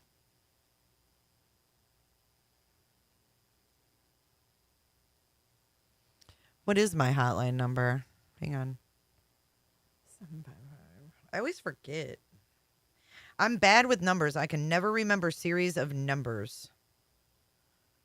Let me open it up so she can call in and let's see what she experienced there in the courtroom.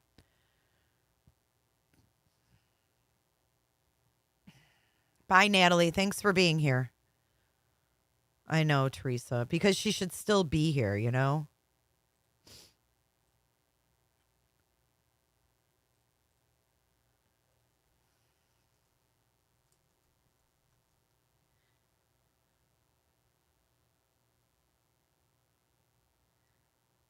She's going outside right now.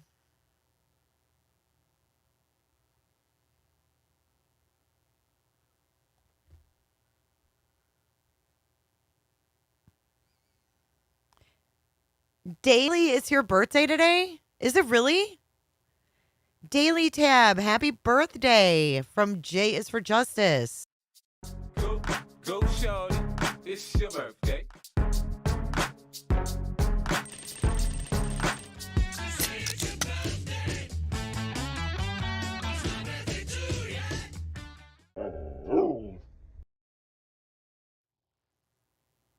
Happy birthday, Daily. I hope you have the best birthday ever.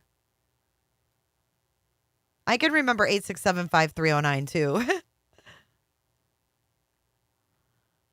I wish that was my number sometimes. I'd never forget.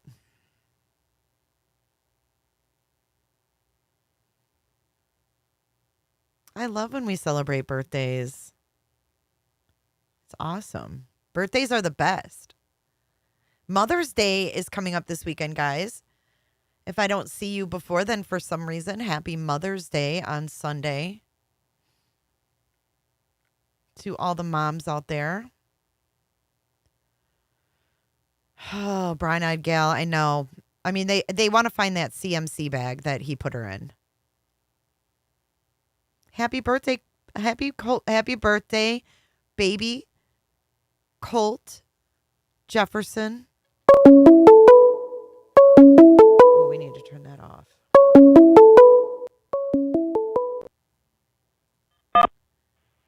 Hey, Jess, you are live. Hi, Jay. Hi, Kat. Hey, wow. I bet it was intense in there. Oh my God, I was bawling my eyes out when Crystal was saying her statement. We all were. It's crazy. Yeah, what was the feel in the courtroom when they read Kayla's letter? Everybody was just like, they couldn't believe it. The people I was sitting next to were like, everybody was kind of like sighing and like shifting. She was testifying all over again, is what it was. Her letter, that's all it was. Yeah, exactly what she that said on she the stand. still loves trying him? to justify. I know, right? Ugh. She's like, I'll see you in the future. I thought you just said goodbye. Like, she still wants him. I'm surprised she wasn't here. She probably couldn't have been here, but. I hope she ends up back in the clinker. Oh, she'll be in the clinker. Did you hear the people yelling to Adam? No, from I the gallery? replayed it and I couldn't hear anything because they ended up muting it. They were like, bye, Adam. And I was like, fuck it. I go, clinker. Going to the pig house, the clinker. Oh, my God. It was so funny. But, yeah, so it's crazy in there. It was packed. What did you think about, like, what was your view when he was staring down his lawyer while she, like, was reading that? I don't even know what to think. Like you said, like maybe he was making sure she was saying everything he wanted her to say. I mean, there's obviously going to be an appeal, so they have to do everything they can. I mean, he was intense. He's a scary person. He really is. It was so, like, the tension was, like, he was so close to me, I couldn't even believe it. I was like, I could have touched him. He looked right at us. This guy was like, Adam, you little bitch. The guy that was sitting next to me, and he looked right at him, and I thought he was going to say something, but he didn't. So he wasn't even looking at the judge. Like, he just kept looking down. The judge was not impressed, I'll tell you that. No. I don't... Still, his lawyer to get up there and say he didn't do it. Oh, right. That's why what they call it, a stunt. Yeah, that was their stunt. Unbelievable. It's not, exactly. Yeah, exactly. And it doesn't matter. He did it. He was found guilty, whether he says he did it or not. Right. Obviously, he's not going to say he did it. Like, sentencing is, I've never seen a sentencing where they've talked about whether he's guilty or not. It's like, dude, you were found guilty by a jury. You're done. Exactly. Whether you say you are or not, you're guilty. Yeah, that boat has already sailed. What else? I really hope that girl calls. I approached her. I was really nervous because I've never done this before, but it's getting easier as I do it. You're awesome. You're doing awesome. Thanks. This is like my first experience doing any of this stuff, so I know I knew what I wanted to be when we kind of flung you into the courtroom correspondent position. It's okay. When I came to the trial, I was like, I'm here. You're like, just go in and sit in the back. Okay. You've done amazing. And thank you for doing that for Harmony. Thanks. Because really, Yeah, no problem. I know that's where your heart is with Harmony. Yeah, really, it's crazy. It's great, though. It's really, everybody's so grateful because I told them I'm here with Jess for Justice. And they're just like, really? From Florida? I'm like, yeah. That is I really so hope nice. that girl calls. You know who I'm talking about? What girl it was? Was it the one that they had to keep Rebecca stopping for? Because she was... Yeah, when she was like, I'm a criminal, sir. She kept saying that. Yes, she's the one that you gave my number to? Yeah. Awesome. I hope she calls. I hope she calls me. Yeah. She's like, well, I don't have my phone, but her friend took the number down and she put everything in. I'm like, I really hope she calls because she'll have some really, really good information on Adam. Yeah, for sure. For sure. I'm not sure how much more we want to know, but... I know. I know. He's never going to see the light of day, though. He's gone forever because he already has 30 years for the weapons trial there. Yeah. How about the dads? They made me cry. Yeah. I'm so glad they were able to speak because she wasn't going to let them at first. Really? Yeah. I saw it on the news that they weren't going to let them because Jameson has to say it himself, his own words. You're kidding. Yeah, that's what I heard on the news yesterday, and then the judge must have said, go for it. And, I mean, who better to speak for Jameson than his dad? You know? Right. Oh, that just gave me chills. So sad. So it was his like, wear defense. her glasses, you know? So was it his defense that didn't want them to speak? Probably. Yeah, I think so. Unbelievable. I mean, that was so heartbreaking. It really was. There was people like just crying and crying. Like it was, I can't even believe how hard I was crying. I know. I've never cried like that at a sentencing, and that got me. Well, yeah, that one really got me because I lost my brother almost 2 years ago. The next Thursday will be the second anniversary. And I was like, oh man, that's tough. To grow up without your sibling is like, at least I got 40 years with my brother. You know, it's like, I'm he's not sorry gonna have for any your time loss. with his sister. Yeah. I know what you mean, though. He's only Yeah. 7, and all he remembers is her glasses and, a Right. toy, Yeah.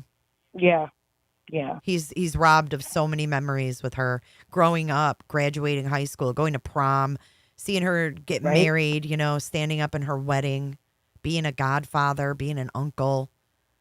I mean, all of those things. It's so sad. I know. I couldn't even imagine. Like I said, I'm glad I got 40 years with my brother. It's like, wow. So much is going to be missed. Yeah. Really puts things in perspective. Absolutely. Hold on tight, guys. Hold on tight to your siblings. You never know. Yeah, absolutely. And, we had a loss in the YouTube community. Heels in the Air passed away. And I haven't heard of that. Yeah, she had a channel and they were live streaming, and I think she fell. She was on hospice. She fell and actually was on the live stream when it happened. Nobody saw it or anything, Oh my but God. yeah. Well, I don't really follow too many other things. I'm like so engrossed in what you got going on here. I know. I have don't hardly really get any much of time. I anything can barely keep up with what we got going on here, but yeah, I mean, rest in peace Right. to her. That is awful. You just don't know. You don't know. I mean, here she is on a stream with 2 friends, and you just never know. So Wow. I'll have to watch that. Check that out. yeah. Anyway. So do you have any other thoughts that you want to share? You want to tell everybody in chat? One thing, I think that Kayla should have got at least 15 years for her information. And like you said, her parole hearing, I was having secondhand embarrassment, which I get that a lot for people. I can't even believe they let her out. If I was in front of her, I would have been like, really? Like, I think they just had to let her out, it was just part of the deal. It's gross. Because, I mean, exactly. Should have never been set out. Like, what she said, I don't even know. I am so embarrassed for her. I keep looking around Manchester like I want to see her. I know. Where'd she go? Was she let out, or was she put into like a rehab or a halfway house?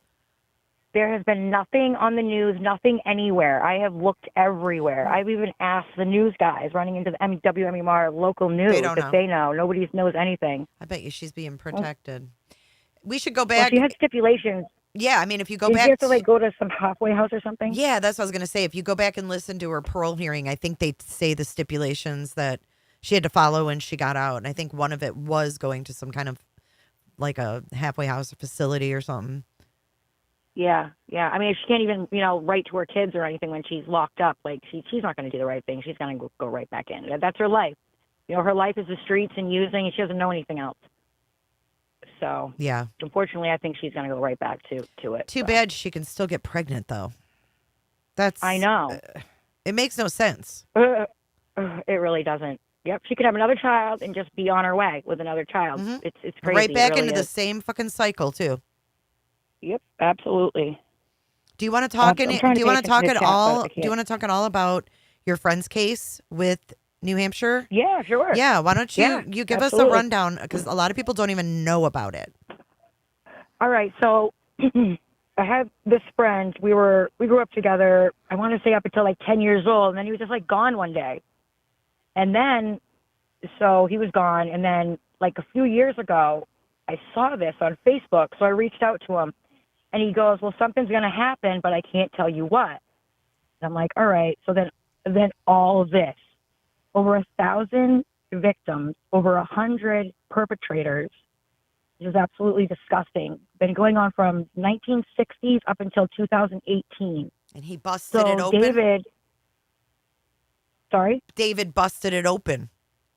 Yeah, he busted it right open. Yep. He's the first one to take this to court. But get this, right?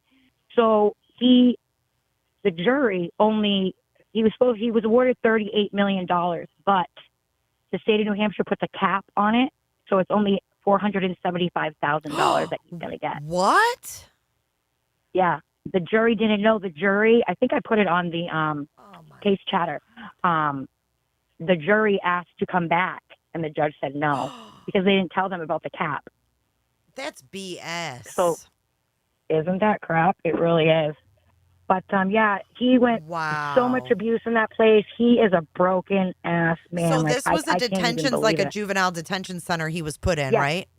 And he was Yes. raped in there? Yes. By a bunch Yeah, of pedos? Over 300 times. Like, oh my God, I cannot even His believe testimony was absolutely horrific. I watched some of it. Hearing what they did to him. I couldn't be in the courtroom that day. I just couldn't. I probably I heard can't the even worst believe day it. of testimony. I know Myron watched the whole Yeah. thing. Myron was, Thank you guys. yes. Thank you. I mean, so there's. I told him wow, that I can't about, believe that about our the money. community and everything. Mhm. Isn't that crazy? He did not look happy. His wife was sequestered. Like, she didn't testify, but she was at the courthouse, but they wouldn't let her in. The judge sequestered her for whatever reason. And when he left, they read the verdict in the judge's chambers. So nobody knew, but they showed him walking out of the courtroom. He did not look happy at all. I can't even believe That it. is Think about it. Like, terrible. all of his defense team, all of the experts that hadn't been paid, he had like 3 or 4 experts. We're talking like $30,000-$40,000 for each expert. Never mind. You know what they did? They pulled a fast one on him. It sounds The like they state? did with the Absolutely. cap. Mhm. Yep. His attorney's like, well, they said 38. Well, I don't understand the whole cap. I don't get it. Like, tell them it's only that much if that's how much it is. The jury thought that he was getting $38 million. Yeah, they pulled is a what they stunt. thought. Yeah, there's a stunt for you, right? Yeah. That's a huge stunt. But the thing is, this New Hampshire, that DHS system is the same system that failed Harmony. And the same system, like, my mother had a stroke last May, right? I tried for 8 months to get my mother some kind of assistance. The same DHS system denied my mother, who actually needs help. This shit is messed up. They don't help the people that need the help. I agree. Well, some people are saying every state has a cap, but guess what? I watched the Taking Care of Maya trial, and there was no cap on her. Right. How can they not tell you about an amount's an amount. Like, tell them about it. But that assistant attorney general, he it was so funny. Every day at the trial, the back of his hair was sticking up, and he didn't even know it. I love when you notice Pretty it. Like, funny. it's just kind of like sweet justice My there. mom even noticed. It's pretty funny. It's kind of like But, Adam's he hair was today. Didn't he look funny? He looked like he kind of had like a weird bolt. Well, I don't know. somebody- It looked like it was like indented. Somebody in chat said that he got a jailhouse haircut. They fucked it up on purpose, and now they're sitting there Yeah, watching him absolutely. laughing. I thought that was an that's awesome what way it to looked look like. at it. Yeah, absolutely. I'm like, I'll take it. Yeah, they're having a presser inside. I didn't want to wait for it. Are they? It's getting too much. Yeah. Are they doing it right now? I think so. I'm sitting in my car. I had to come out here. Oh, they're waiting. It's yeah, it's not live are they yet. waiting? Yeah. Okay, I'm gonna good, pull good. it up I wanted to actually. come out. Yeah, I'll pull it up and I wanted to come out and chat with you for a minute. I appreciate that. And Jess, I want to tell you, thank you for everything that you've done. Not just for the channel, problem. but just as being a person. And it's been an honor to get to know you. And I'm so glad that, you found us here. I really am. Absolutely. I really am. I found you You're an amazing when, person. 2 years ago when my brother died. And let me tell you, you were the first and only creator that was like, Jess, I'm so sorry for your loss. Like, this other creator was like, we don't talk about that stuff here. And I was like, Aw. well, screw then. And you were the only one. Our community, your community is the only community It's that our actually, community. You had it right the first time. our community, we welcome everybody in. You know what I mean? I try to get in with other communities and nobody says hi, welcome. So I'm just like, I don't even try anymore. We welcome everybody and everything and all opinions, and it's great. Well, I thank and you you're for being a part straightforward, of and it. I just love it. I thank you for being a No part problem. of it. I wish I knew what I wanted to do when I grew up a long time ago, but Yeah, same. I'm 43 and I'm 50. Maybe I can get into it, I'm 50 and I'm sitting here getting a YouTube plaque. Like, what's going on? Weird. Yeah, It's you're weird how awesome, too. You do a weird lot how for life everybody. takes us down different paths, isn't it? Absolutely. You're amazing I at love what it. you do, Jess. God bless you. And Thank you. we'll let you go. We're gonna watch. The dads have spoken, so we're a little bit behind, but I'm gonna play that right great. now. All right, everybody. Thank you, hon. I'll be in the chat, so I'll see you all soon. Thank you. Please put your Cash App in the chat too when you get in there, because I don't know it anymore. All right. All right. Love you. All right. Love you. Love you guys. Bye. Bye. If you guys want to help Jess out with her gas and her time, she's going to put her Cash App up in the chat. Feel free to, help her out as you see fit. She definitely went above and beyond for Harmony and for us here at Jays for Justice. So let's watch some of this press conference. You were, Brenda? I'll never forget that moment. My hatred for you and her search for her daughter now continues. We want to take you live to where a press briefing is occurring. These are the adoptive parents of Harmony Montgomery's sister, brother that is Jameson. Let's listen. The reality is that Adam Montgomery will stay in prison till at least being 118 years old, and that works. That's where he belongs. And so we're thankful to the judge, we're thankful to the Attorney General's office, and thankful to everyone who's been very supportive to us this week on behalf of our son Jameson. Today, we looked evil in the eye. We saw the person that took our son's sister away. Today, this ends in the courtroom, and we're glad that monster is put away forever. Amen. Today doesn't end for her son. He's still going to ask, what happened to my sister? Where is she at? Why did someone hurt her? And those are going to be really tough questions that we have to ask, that we have to answer. We want to thank this community. Harmony became everyone's daughter, everyone's sister. And without the support of all of you, this community, the police, this justice system, justice would not have been served today. But it was. And this is not a celebration for us, but we can tell Jameson that the monster was put away forever today. He'll never hurt anyone again. We can never replace his sister, but we can tell him that he can't hurt anyone else. I know that we've long talked about this case, but the reality is, unfortunately, if there was another Harmony Montgomery today, another Harmony Montgomery could still happen. We certainly all this needed to happen, but we also need to look at what's happening when it comes to child welfare and to make sure this does not happen again, whether it's the state of Massachusetts, New Hampshire, or any state in this country.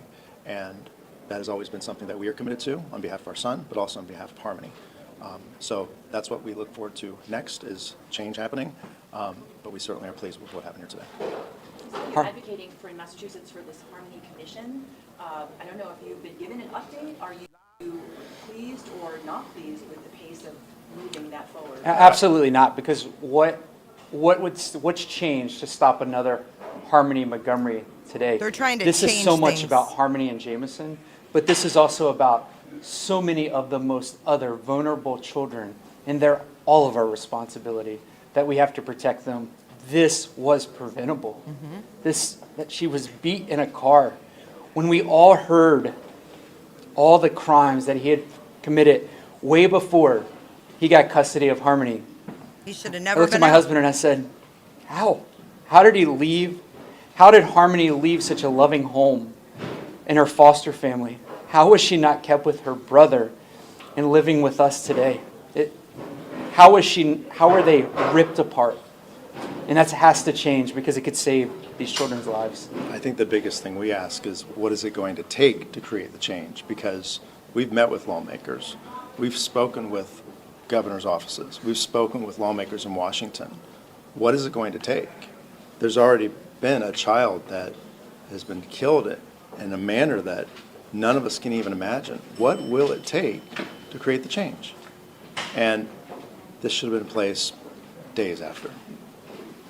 Jameson always ends most things when he talks about his sister, and he says, "I love you, big sister." And we let him know that even though she can't tell him, she loves him too. Claire, what is that in your left hand there, though? Jameson's mom, Crystal, gave this to us today to give to Jameson. And it has a picture of Harmony on the other side of it, which is very important to Jameson. Man. It's very important to us.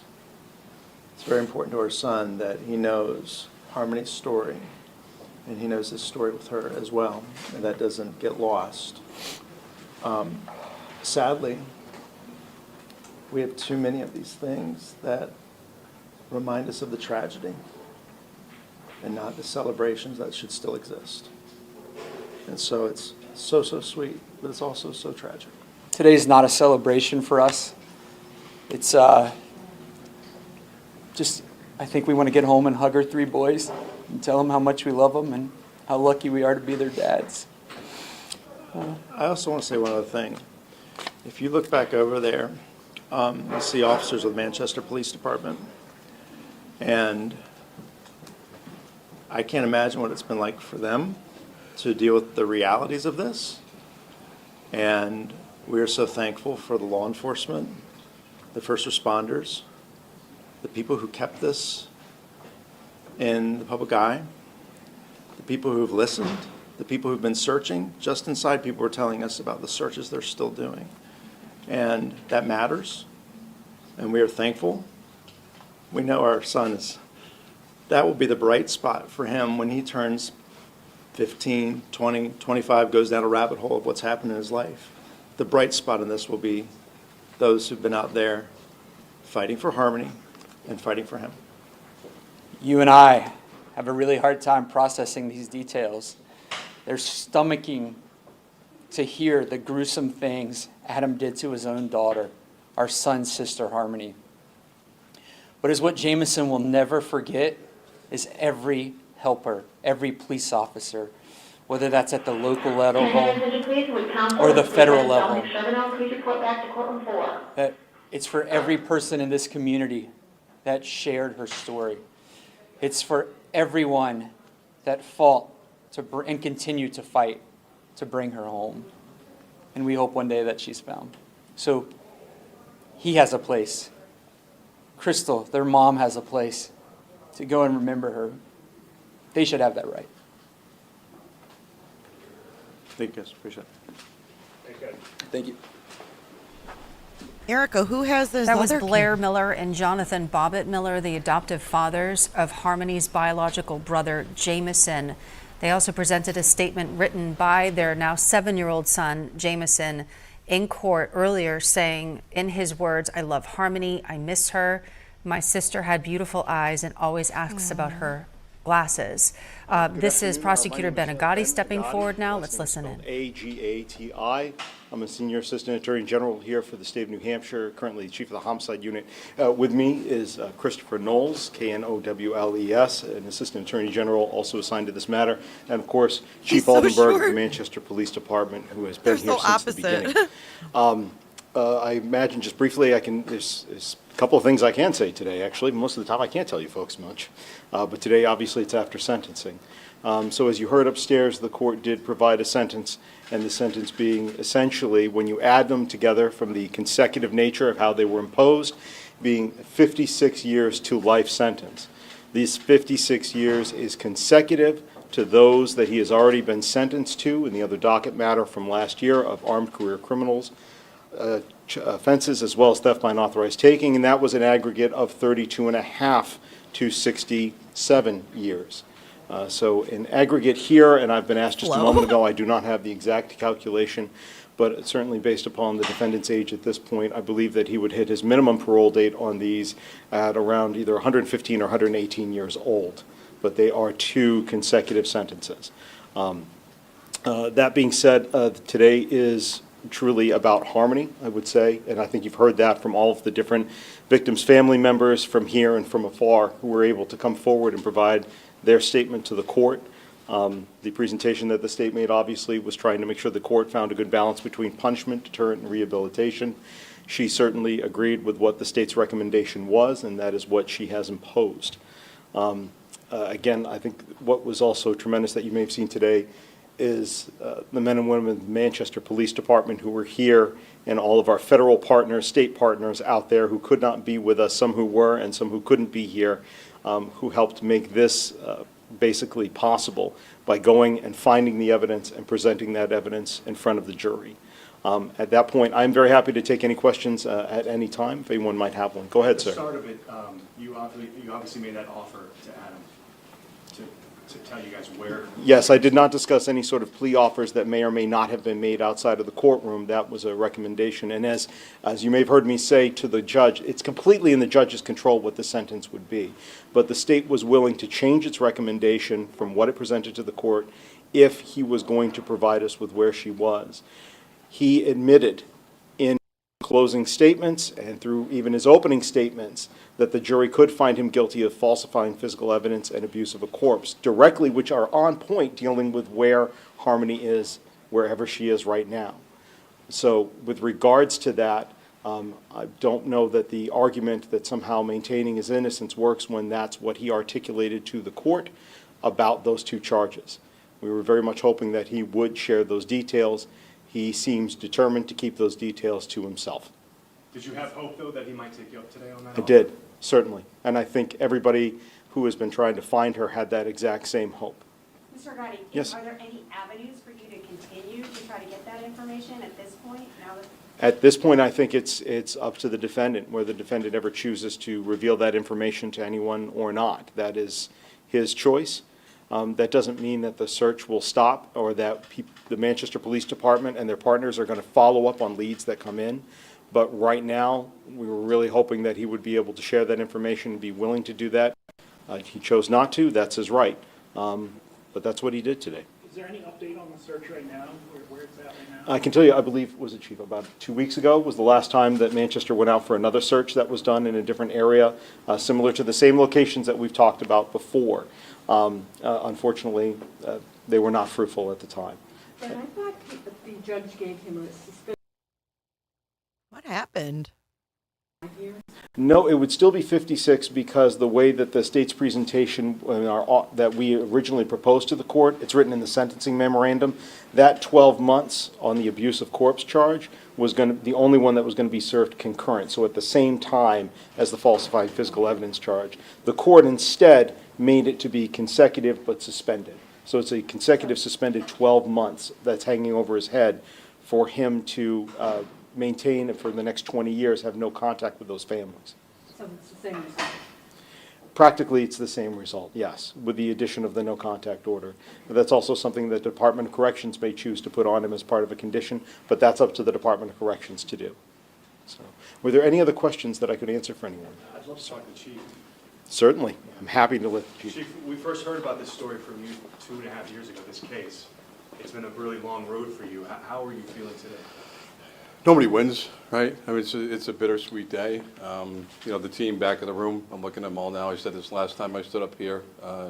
Jack, Max, Lieutenant, Captain Layton, Captain LaRochelle, Billy Tuss from the United States Marshal Service, who's been with this case from the get-go, Scott Riley. I don't want to leave anybody out, but yeah, it's a horrible, horrible case. You know, Mr. Montgomery had a chance today to, again, I've said this before, you know, yet another opportunity to do one decent, good thing in his life, and again, he passed that up.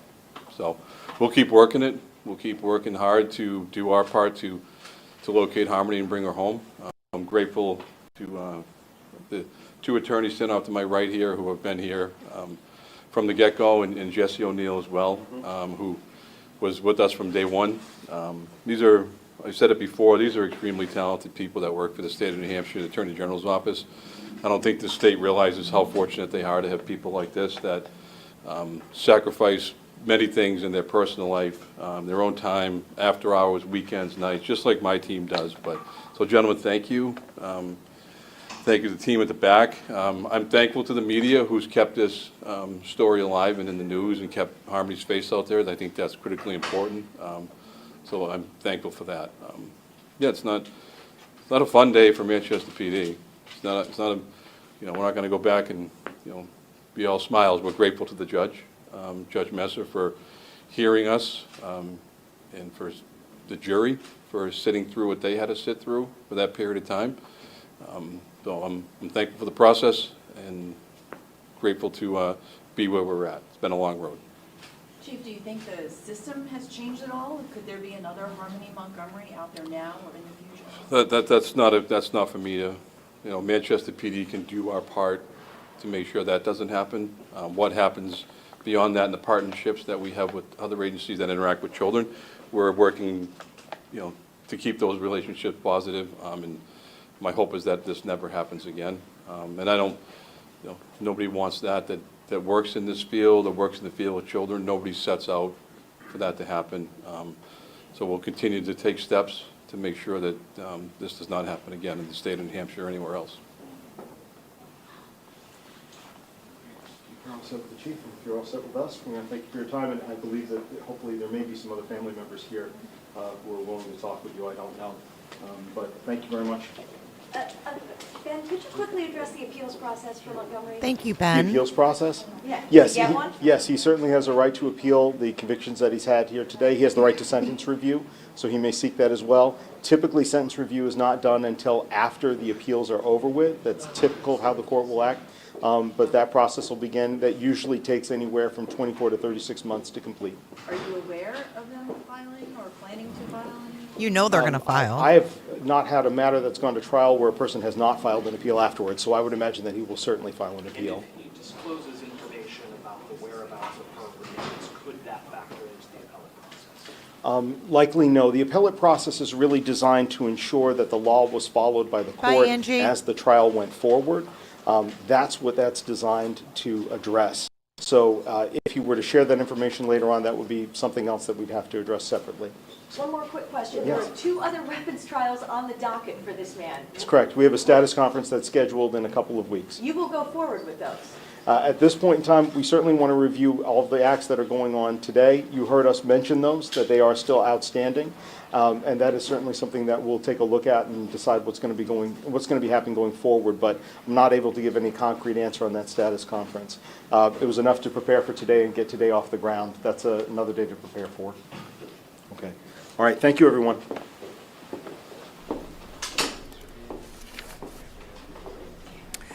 All right. Comments just made by Prosecutor Benegatti and Manchester Police Chief Al. All right, guys. Well, we heard it all. Justice for Harmony. And I feel the same way as that chief. There's no smiles. There's no happiness. It's just, it's done. It's done. But I'm sure the Kayla escapade is not done. I'm sure she will end up right back in the clinker. Psychopathy. So we'll see. Thank you again, everybody that joined today. Thank you again to Jess for everything, for being there, for getting through it. Thank you for all of your support, and I will see you tomorrow on Friday. We're spinning the wheel tomorrow because we made all of our goals. So tomorrow I'll be giving away some wonderful prizes and giving back to this wonderful community that you guys have created. Thank you so much. Thanks, moderators. Let's dance it out with the mods and the members. If you're not a member, join today, and we'll see you in Discord. Let's roll our credits.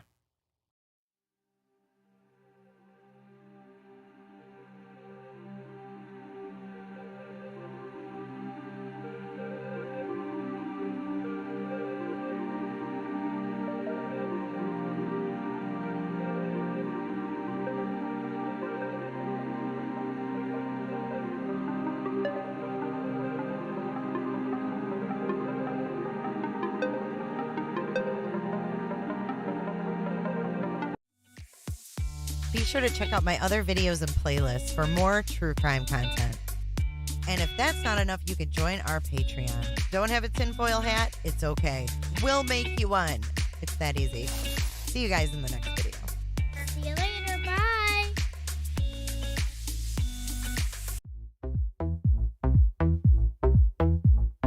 I don't give a damn.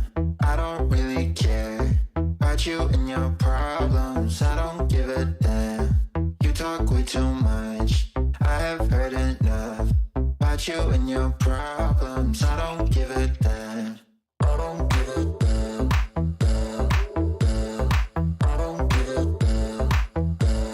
Guys, I'm eating junk and watching rubbish. You better come out and stop me.